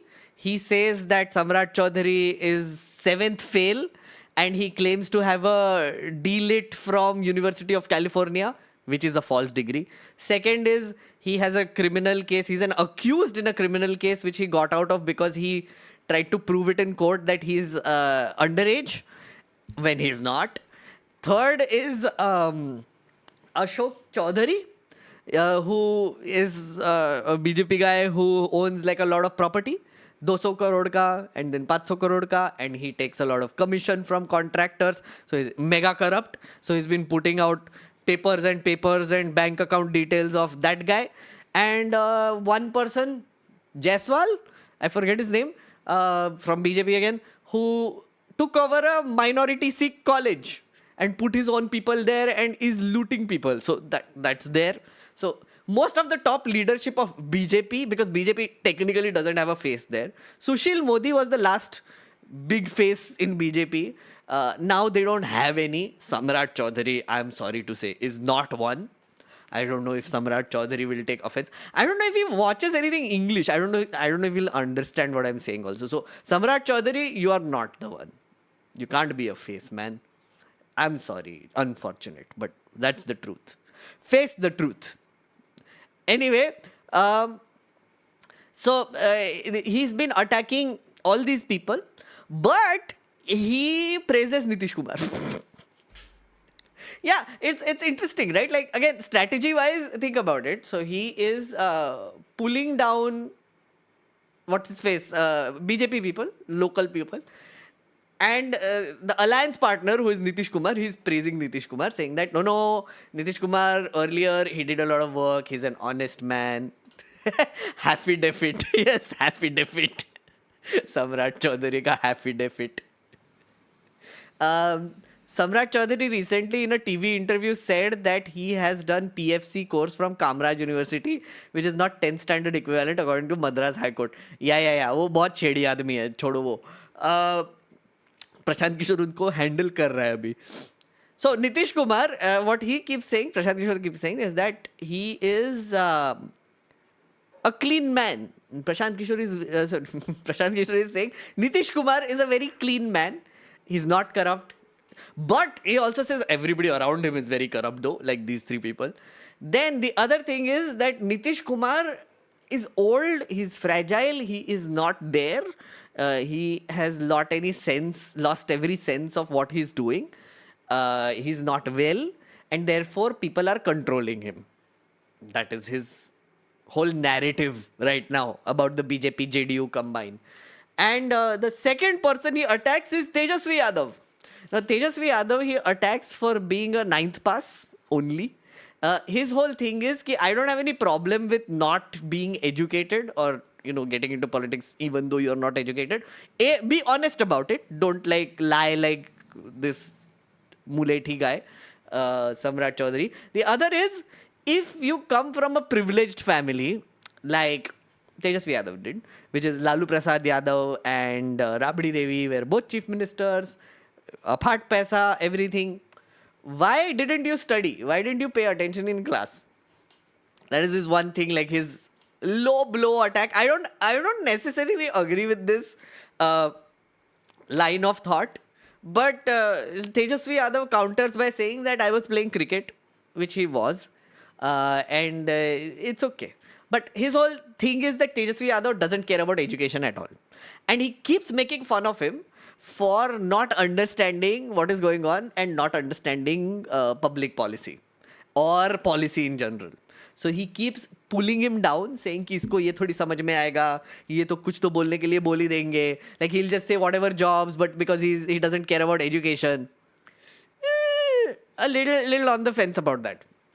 The second thing he does is he praises Lalu Yadav for improving social justice. He says Lalu Yadav did a lot of social reform. He gave a lot of voice to a lot of EBC backward people, and also criticizes him कि he also unleashed Jungle Raj on people during his tenure as chief minister. So he says that the social reform that he has done, he has given awaz to backward people, lower caste people, but he has done so that he can hand them flags of the party and they can wave it around and vote for his sons and daughters to be in power, his family. That is his whole narrative around RJD and Lalu Prasad Yadav and Tejasvi Yadav. Okay. Now, many people have asked him, how do you defeat the BJP? So I just included that also because I thought it's interesting. First is, he says that for a few people, four kinds of people vote for the BJP. First is Hindutva. So Ram Mandir people, they're like, oh, Hindu pride, we have to vote for them. That is an emotional anchor. Second is Modi plus nationalist narrative. So Modi ji, Vishwaguru narrative, amazing, India ko amazing kar diya, those kind of people.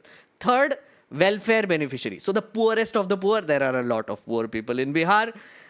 They get ration, so they are like voting for them because they are threatened right before the elections कि अगर इनको vote नहीं दिया तो तुम्हारा ration चला जाएगा, right? Third is organizational muscle and money, which BJP has a lot of. I don't need to tell you about that. I would like to add one more thing, which is the election commission. I think that needs to be a factor there. Prashant Kishore doesn't say it, but I say it. Election commission and election manipulation is another one. And I feel like another thing is Godi media. Would like to add that as well. And एक और क्या था in my head? What was I going to say?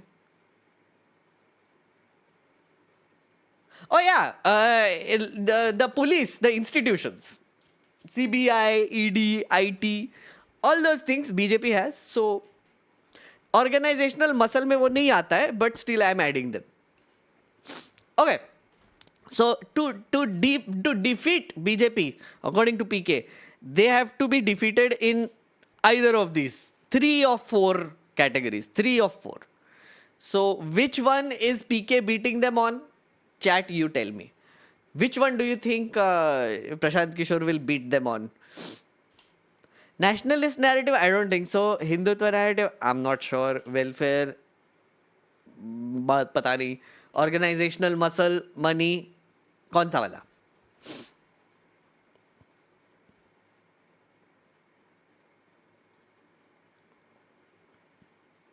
Okay, what do you think of Prashant Kishore? 24% are, I love him, I'm interested, I'm curious, and I hate him. Okay, I'm going to now do end poll, and I'm going to do another one, which is a new poll. So we are going to compare it with this one.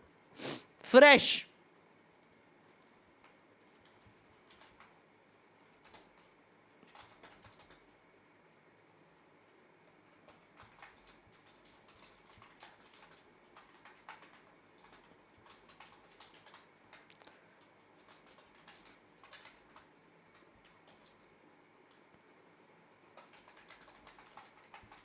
Same options.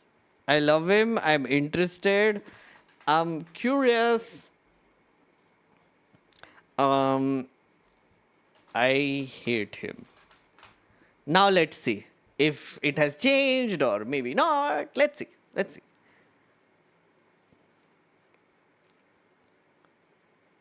Is Rahul Gandhi true Ambedkarite? You have to judge. I am not someone who will judge. Starting में तो बोल रहा था हम predict नहीं करेंगे. No no, I was not saying prediction. I am saying कि कौन सा 4 इसमें ही will defeat the BJP. Welfare, and women is saying welfare. None of the above. No, you can leave comments later. You can think about it. I mean, you don't need to give me answer immediately. Super chat and then last funding bit. Wo funding bit is not big. It's just minor.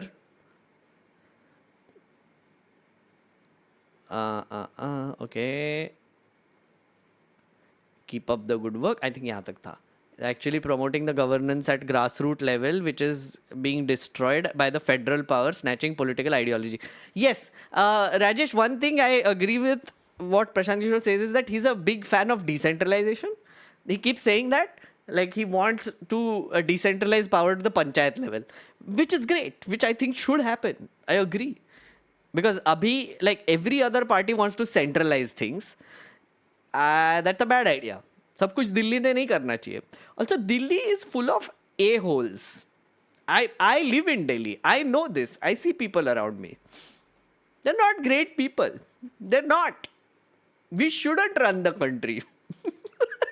If I may say so, Delhi shouldn't run the country. It's a bad idea. It's a bad idea.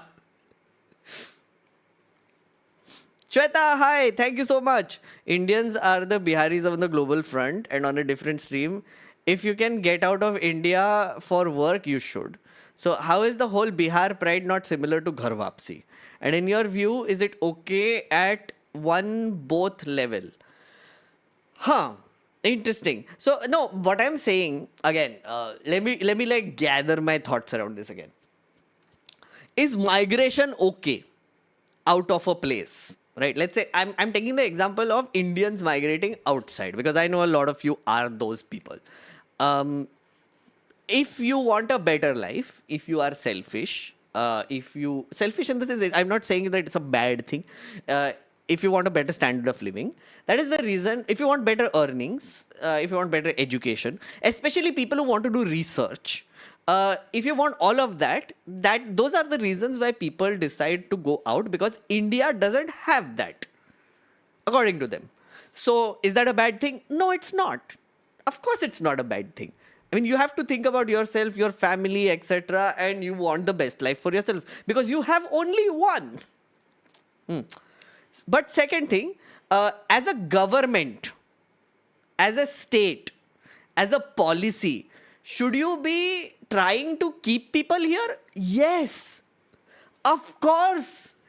Of course, you should want Indians to stay in India because you should give all of these things in India. You should give support for research. You should give a better standard of living. You should give better roads, better opportunities. You should reduce discrimination. You should give better ease of living, business, all of the things, better freedoms, better happiness. Yes, the state should want to do all of these things so that people stay here. The reason why people don't stay here is because these things don't exist. See what I mean? So when Prashant Kishore or someone like him is saying that he wants to keep people in Bihar, what he means is that I want people to have all of these here. I want you to think that you can live a good life in Bihar.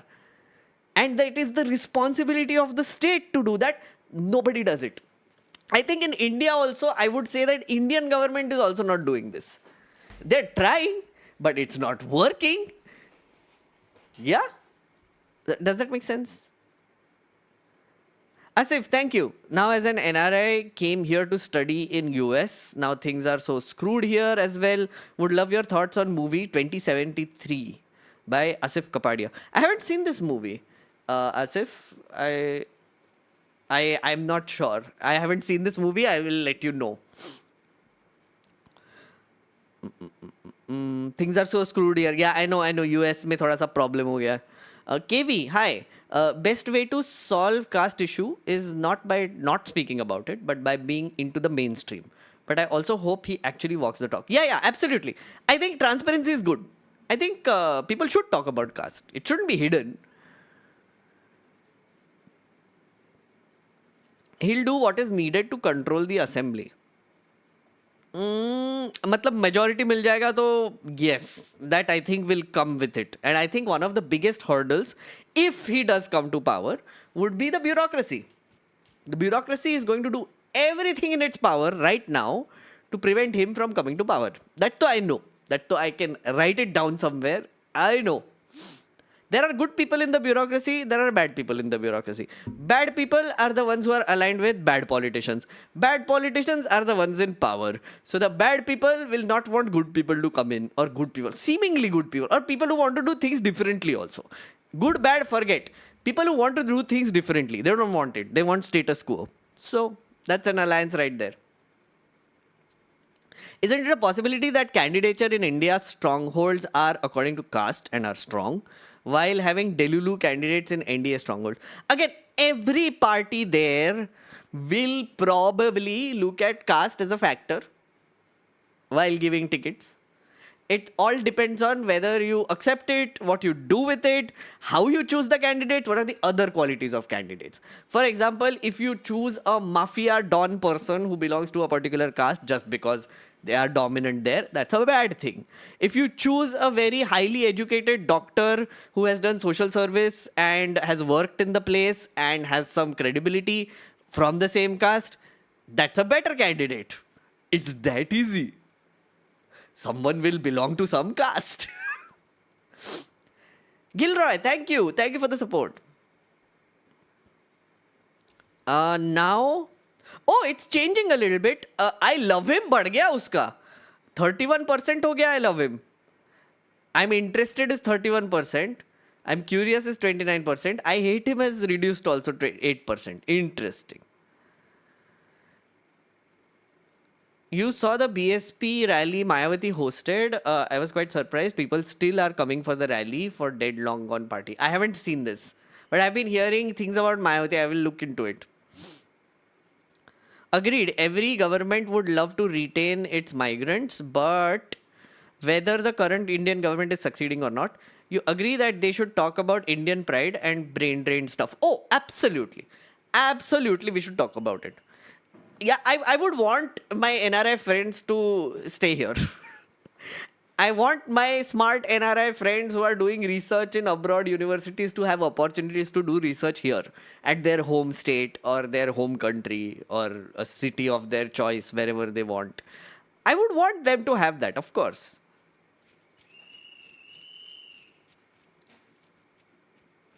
Sample size reduced by 1/5. Abhi to kiya hai polling. But yeah. People left, so. Okay, last bit left and then we are done. Kitna time ho gaya? 3 घंटा हो गया already. Nice. This is what a deep dive is, friendos. This is what it is. It takes patience. Okay. Funding. So everybody's been wondering, isko fund kaun kar raha hai? So PK came out, did a press conference last week. He said he earned 241 crore. In 3 years via consultancy. He paid 31 crore in GST, 20 crore in income tax, and he donated 98.75 crore to Jan Suraaj. So his whole thing is, I'm earning money from consulting work and I'm putting it into Jan Suraaj for it to function. He says that everything is accounted for. If the government has a problem with it, they should investigate and throw him in jail or raid him or whatever. And the fact that they haven't done it yet means that चल नहीं रहा है, मतलब like दिख नहीं रहा है उनको कुछ. That is one narrative. Second is, news came out that he has taken 11 crore fee for a 2-hour consultation with Navayuga Constructions. Navayuga Engineering. Navayuga Engineering, if you don't remember, is the one that built Silkyara Tunnel, which collapsed. They have been doing a bunch of projects. It's a big company, I think in Andhra Pradesh. And they've also given electoral bonds to bunch of parties, or their subsidiaries have. So it's a big construction company, infrastructure company. They have given him fee for Now the details of that were strange because when people ask you what are you consulting on, he said that this Navayuga Constructions has a subsidiary company which is developing a mushroom based anti-aging product, and they want Prashant Kishore's help to promote the product. I don't know about this. This sounds very made up. I don't know. I'm more skeptical about this part of it. Just the reason why I can say that one of the biggest skeptical points is this one. Why do we care about money? Because money also decides their priorities.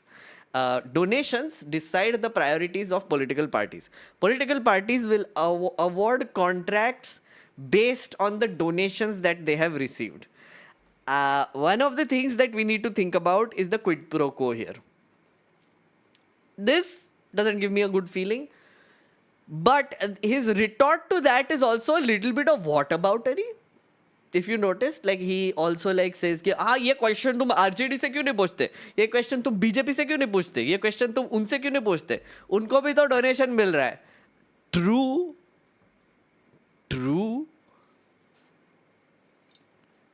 But the flip side of it is that if you want to start a political party, how will you do it? If you don't have money, it's a catch-22 situation right there. It's valid whataboutery. You say, okay. It is whataboutery at the end of the day, but still, I mean, like, you can judge him based on what his responses are. I found it a little sus. That's why I thought I should mention it. Criticism. Look at this. So this is Danish Iqbal of BJP saying, PK is not an engineer or architect. What consultancy is this? I can't agree with this. What consultancy is this is what I'm very curious about. यार 2 घंटे का 11 crore for this. But ठीक है. I'm just giving you the facts. You make up your mind. PK's response: all income tax on income legal and tax. Next 10 years of earnings dedicated to Bihar for change. That is his thing. So, chat, you can make up your mind about the funding bit. I'm skeptical. I cannot trust him for this because the way political funding in India works is worth being skeptical about. Companies give money to politicians for fighting elections. After they win elections, they fulfill certain promises which can be anti-people, which I'm worried about. Which I'm straight up worried about, and I think you should be too. Whether it's Prashant Kishore, whether it's BJP, whether it's NDA, whether it's Tejasvi, whether it's all the things. That is something that I would be skeptical about in general. It's a systemic problem. I understand that. Is there a workaround? I'm not sure. Very important and interesting initiative from JSP is the allotment of these tickets. I think for the first time, tickets were given based on primaries in every constituency, like in the USA. Oh, did they do primaries? So I read it somewhere, but did this actually happen everywhere? Did Jan Suraaj actually do like a internal election of sorts to decide tickets? I didn't. I read it I read it in one place, but I didn't think that source was legitimate. Could you review those mushrooms? Sure. If it's anti-aging, हमको भी जिंदा रहना है. Funding his praise for Nitish, his Modi support history and his proximity with Godi media is sus. Fair. All points to be skeptical about. Skepticism is healthy. My inference: a man with a vision rather than a man with a plan. Interesting. No, I think he's a man with a plan. But because plan and vision is also related, right? That's what I would say. They give assignment-like things, okay? Not exactly primaries, but some sort of similar system. Oh, interesting. I'll look into this. This is interesting. I didn't know this. Thank you, chat. Yogi is helping Mayawati. Mayawati baad mein baat karenge. I have not read much about it. I just hope JSP won't end up as AAP. Aam Aadmi Party, to begin with, was okay. then it became a part of the system. Then it just derailed very fast. I don't know. It got a little arrogant also, I guess. He says हम सरस्वती का खाते हैं. Yes. Knowledge used for corruption things can't be equated to righteous wealth. Given how he earned, what stops him from doing some same corrupt task for cronies to earn? True. Saraswati ka khate, like his whole thing is that I have developed this reputation and I am going to do this basically. Wait, Nishad, why iska kya hua? Ruk jao, mujhe dekhne do. I don't agree with you completely on ED, CBI, media, EC point. Before 2014, Congress had CBI, ED, EC, but still lost very badly in Lok Sabha. If opposition worked hard, they can also defeat BJP. Why was this deleted? Why did you delete this? No, I mean, this was decent. And Nishad has been very helpful throughout the stream, वैसे. Very lost very badly in Lok Sabha elections. So here's the thing, Nishad, one of the things that I've been saying on my stream constantly is that the game is being played at the ERO net level. Oh, copy paste tha. Okay. Okay, Nishad, I'll just answer your question. So it was based on the ERO net level, which is in 2018, the Election Commission introduced this thing called ERO net, which is supposed to be a deduplication software which turned our entire voter base, 92 crore of it, into a centralized database. What the software didn't do was what it was supposed to do, which is remove duplicate voters. Instead, what it ended up doing is giving centralized control to the Election Commission of all voter list. It is not decentralized anymore. Vikendrikaran, as our gaslighter calls it. Vikendrikaran, whatever, nahi kiya unhone. My suspicions come up from the fact that these errors exist, now especially, and the fact that BJP has extreme control, extreme granular data on how to affect elections on particular states. Earlier, that data was not that available. इतने granular level पे नहीं था. Now there is technology. Now there is a lot of data analysis. There is a lot of analysis softwares that are available, and AI. That is where it's like a confluence of all of that, which is raising a lot of suspicion for vote chori.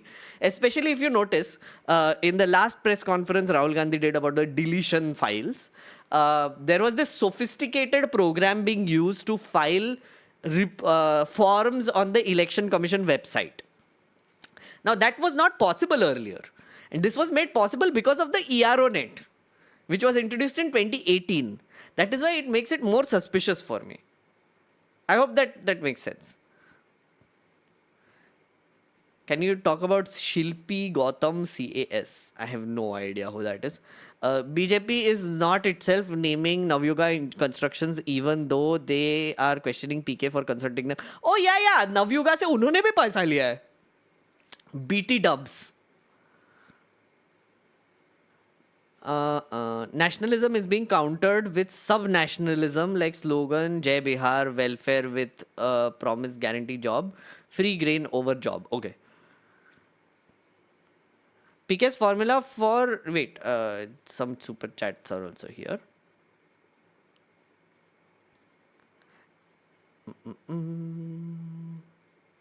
Isn't it a possibility that candidature in India strongholds are according to caste? Oh, ye ho gaya, Gilroy ho gaya.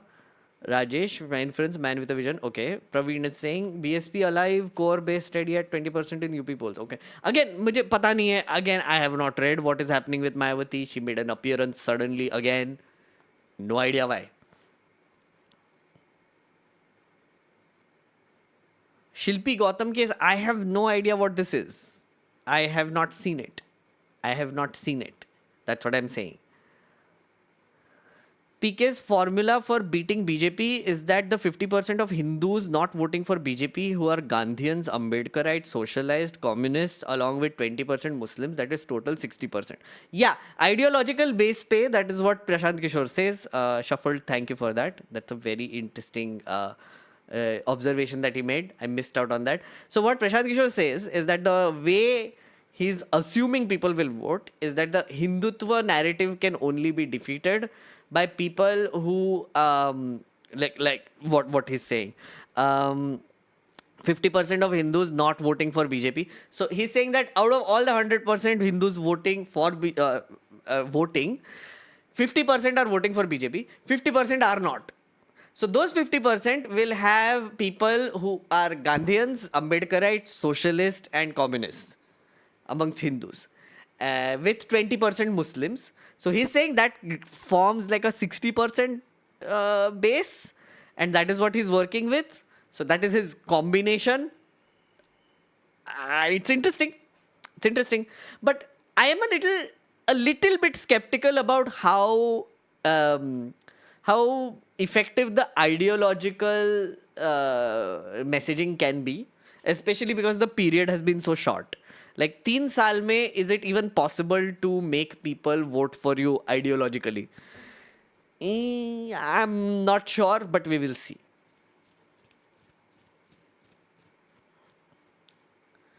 You saw people wishing RSS going to do the same. I did it for Modi ji. I told my Modi story. No matter PK wins or not, but he has definitely created an environment where people are asking the people in power. Oh, absolutely. I mean, he's a disruptor for sure. Like, I mean, there are many things that are happening in Bihar elections right now which are very interesting because of him. The fact that he's a challenger, he's a disruptor, he just exists and is bringing up issues which nobody was talking about, like migration, cheap interest rates, Manrega, all the things, school, education.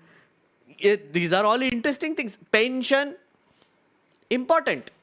So it's not all about just fighting elections. It's also about setting a narrative and raising some issues which people care about, which he's doing a very good job of.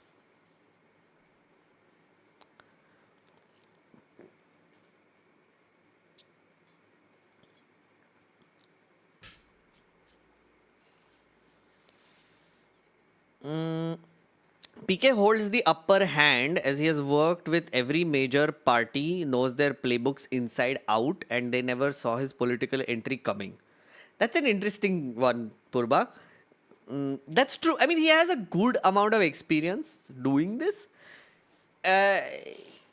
See, again, that's what I'm saying. Like, if you are working with someone who already has an ideology and you are their mercenary, that's a different thing. So you just have to take an existing ideology, take an existing party and enhance it. But what he's doing now is kind of different, which is he's using his personal ideology also, setting up an entirely new party and forming an organization structure, which is different. I'm not sure if he had experience with that part of it. Just saying. This might be new for him also. News 24 and ABP online portal shows asking hard questions to BJP candidate. It is weird because Chitra Tripathi is of the same channel. अरे उनका online portal अलग बोलता है and TV channel अलग बोलता है. They hedge their bets. They know only old fogies BJP supporters are watching Godi media. जो भी बचा कुचा audience है उनका. And all the other people have shifted to YouTube, who are anti-BJP, so they want to also like cater to that. तो उनका वो online version चलता है and it is always anti-BJP.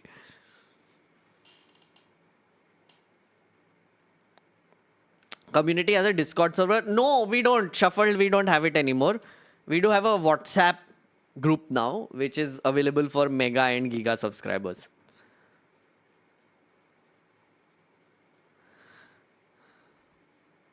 I'm just scared that if he doesn't perform well in this election, people might start blaming it on caste or religion instead of real issues. He won't win this election. There is a very high chance that he doesn't win this election, by the way. Abhilash, just saying. I mean, ठीक है, leap of faith लेना है, but blindly नहीं है. इतना भी blind नहीं हूँ मैं. I mean, there is a chance he might win some seats. कितना पता नहीं, because I'm not in Bihar. I hope he does. I hope he disrupts shit.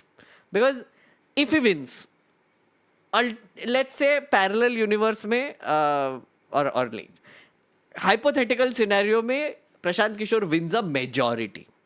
Like all the people who are like, I love Prashant Kishore, etc., they're right. He gets like a massive mandate, crosses the halfway mark by a big margin, destroys all alliances, whatever, forms government. It will cause ripples in India. It will drive people nuts. Legit. Because then people will start using that playbook in other states. Prashant Kishore might want to expand into other states. First he's saying Bihar, Bihar, Bihar. But then Jan Suraaj का कोई और भी आ सकता है ना? Like someone else will be like, okay, yeah, you're doing it in Bihar, I'll do it in UP. I'll do it in Orissa.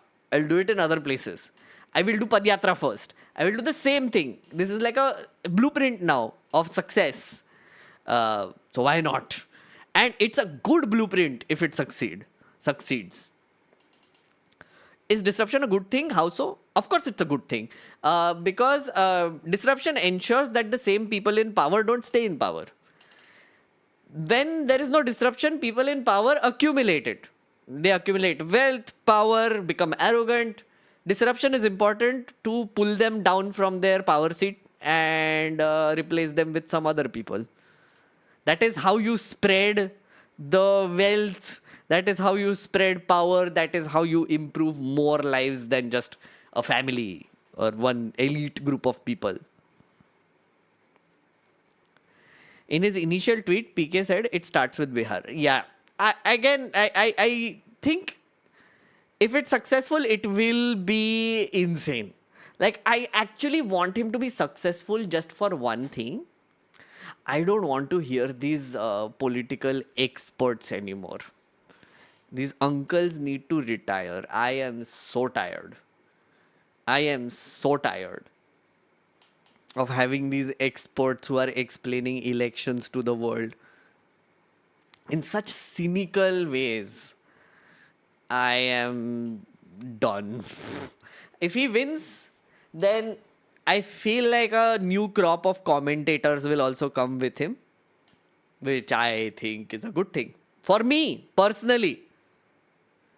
He must get majority seats, otherwise he won't. Because, see, that's the thing. If he doesn't win, then the old uncles were correct. Then old uncles become more arrogant. Then old uncles who were saying कि इसका कुछ नहीं हो सकता, they're like, मैंने बोला था.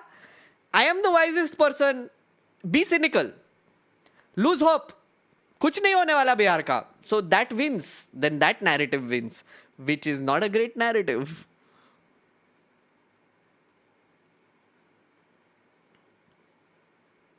Those experts are such good entertainment, exactly what Godi media has been reduced to.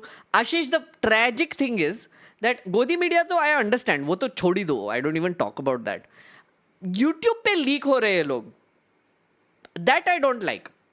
They are leaking on channels that I watch. That is what triggers me.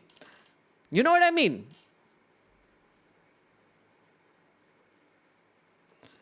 If this disruption leads to PK, JDU or some other party in power, then how does this look like? I don't think they're going to form an alliance. I want to believe that he doesn't want to form an alliance. Let's go with that.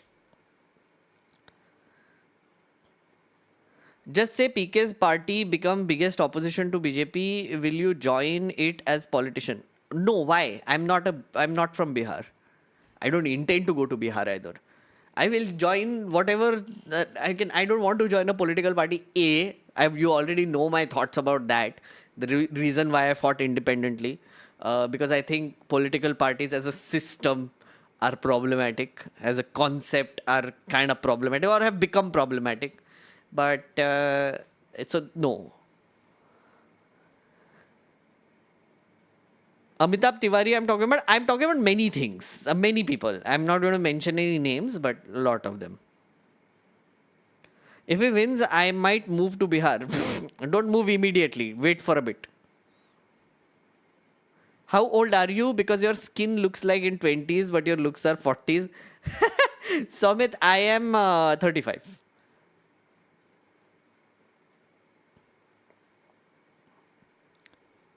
He has said multiple times he prefers Nitish over Tejasvi. As a person, yes, as a person he said that. He has a lot of caveats, friends. He doesn't make these generalized statements. Like, that is something that you know. I mean, if you have followed Prashant Kishore, watched his interviews, he doesn't make generalized statements. He gives a lot of caveats. In Tamil Nadu, Vijay started a new party called TVK. Yes, the one that had the recent incident of Stampede. Same as Jan Suraaj, and Prashant Kishore will join his campaign in TN assembly elections if Jan Suraaj wins. Oh, interesting. I haven't been following that one. Is it like working? Is he like doing the same thing? Is it doing Padyatra and everything? Following Prashant Kishore's playbook? Considering PK's popularity, do you think he will be able to create other faces in the party? Aap example again. Depends. I'm not sure. But like if some of them win and become MLAs, maybe. I don't know. If any alliance doesn't get majority in Bihar, will there be a re-election? Because PK promised not to join any alliance. So the way this will work is there is a chance that... So one thing is for sure, Nitish Kumar's game is over. He's going to retire fully after this. Which means, does JDU survive? That is a big question. Who does he pass it on to? Who takes over? We don't know. Will the current alliances last? Will the Congress stay with RJD?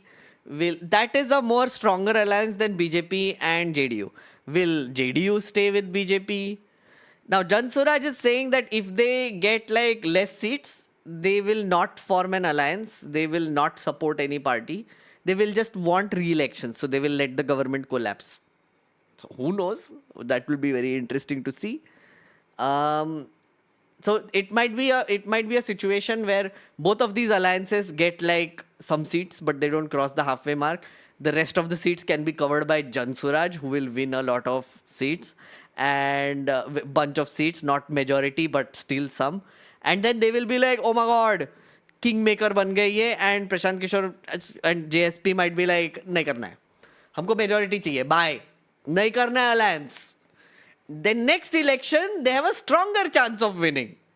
Because if they win some seats, like Arsh Pay, as he says, which is 10, 20 seats, and that is the difference between forming government or not for either of the alliance, and he doesn't form an alliance, in the next election, people will be like, yaar, ye 10-20 seat to jeet gaye the, maybe we can trust them now. Who knows? Who knows? Do you think he can make a big impact? He already is, in my opinion. So many people are talking about him.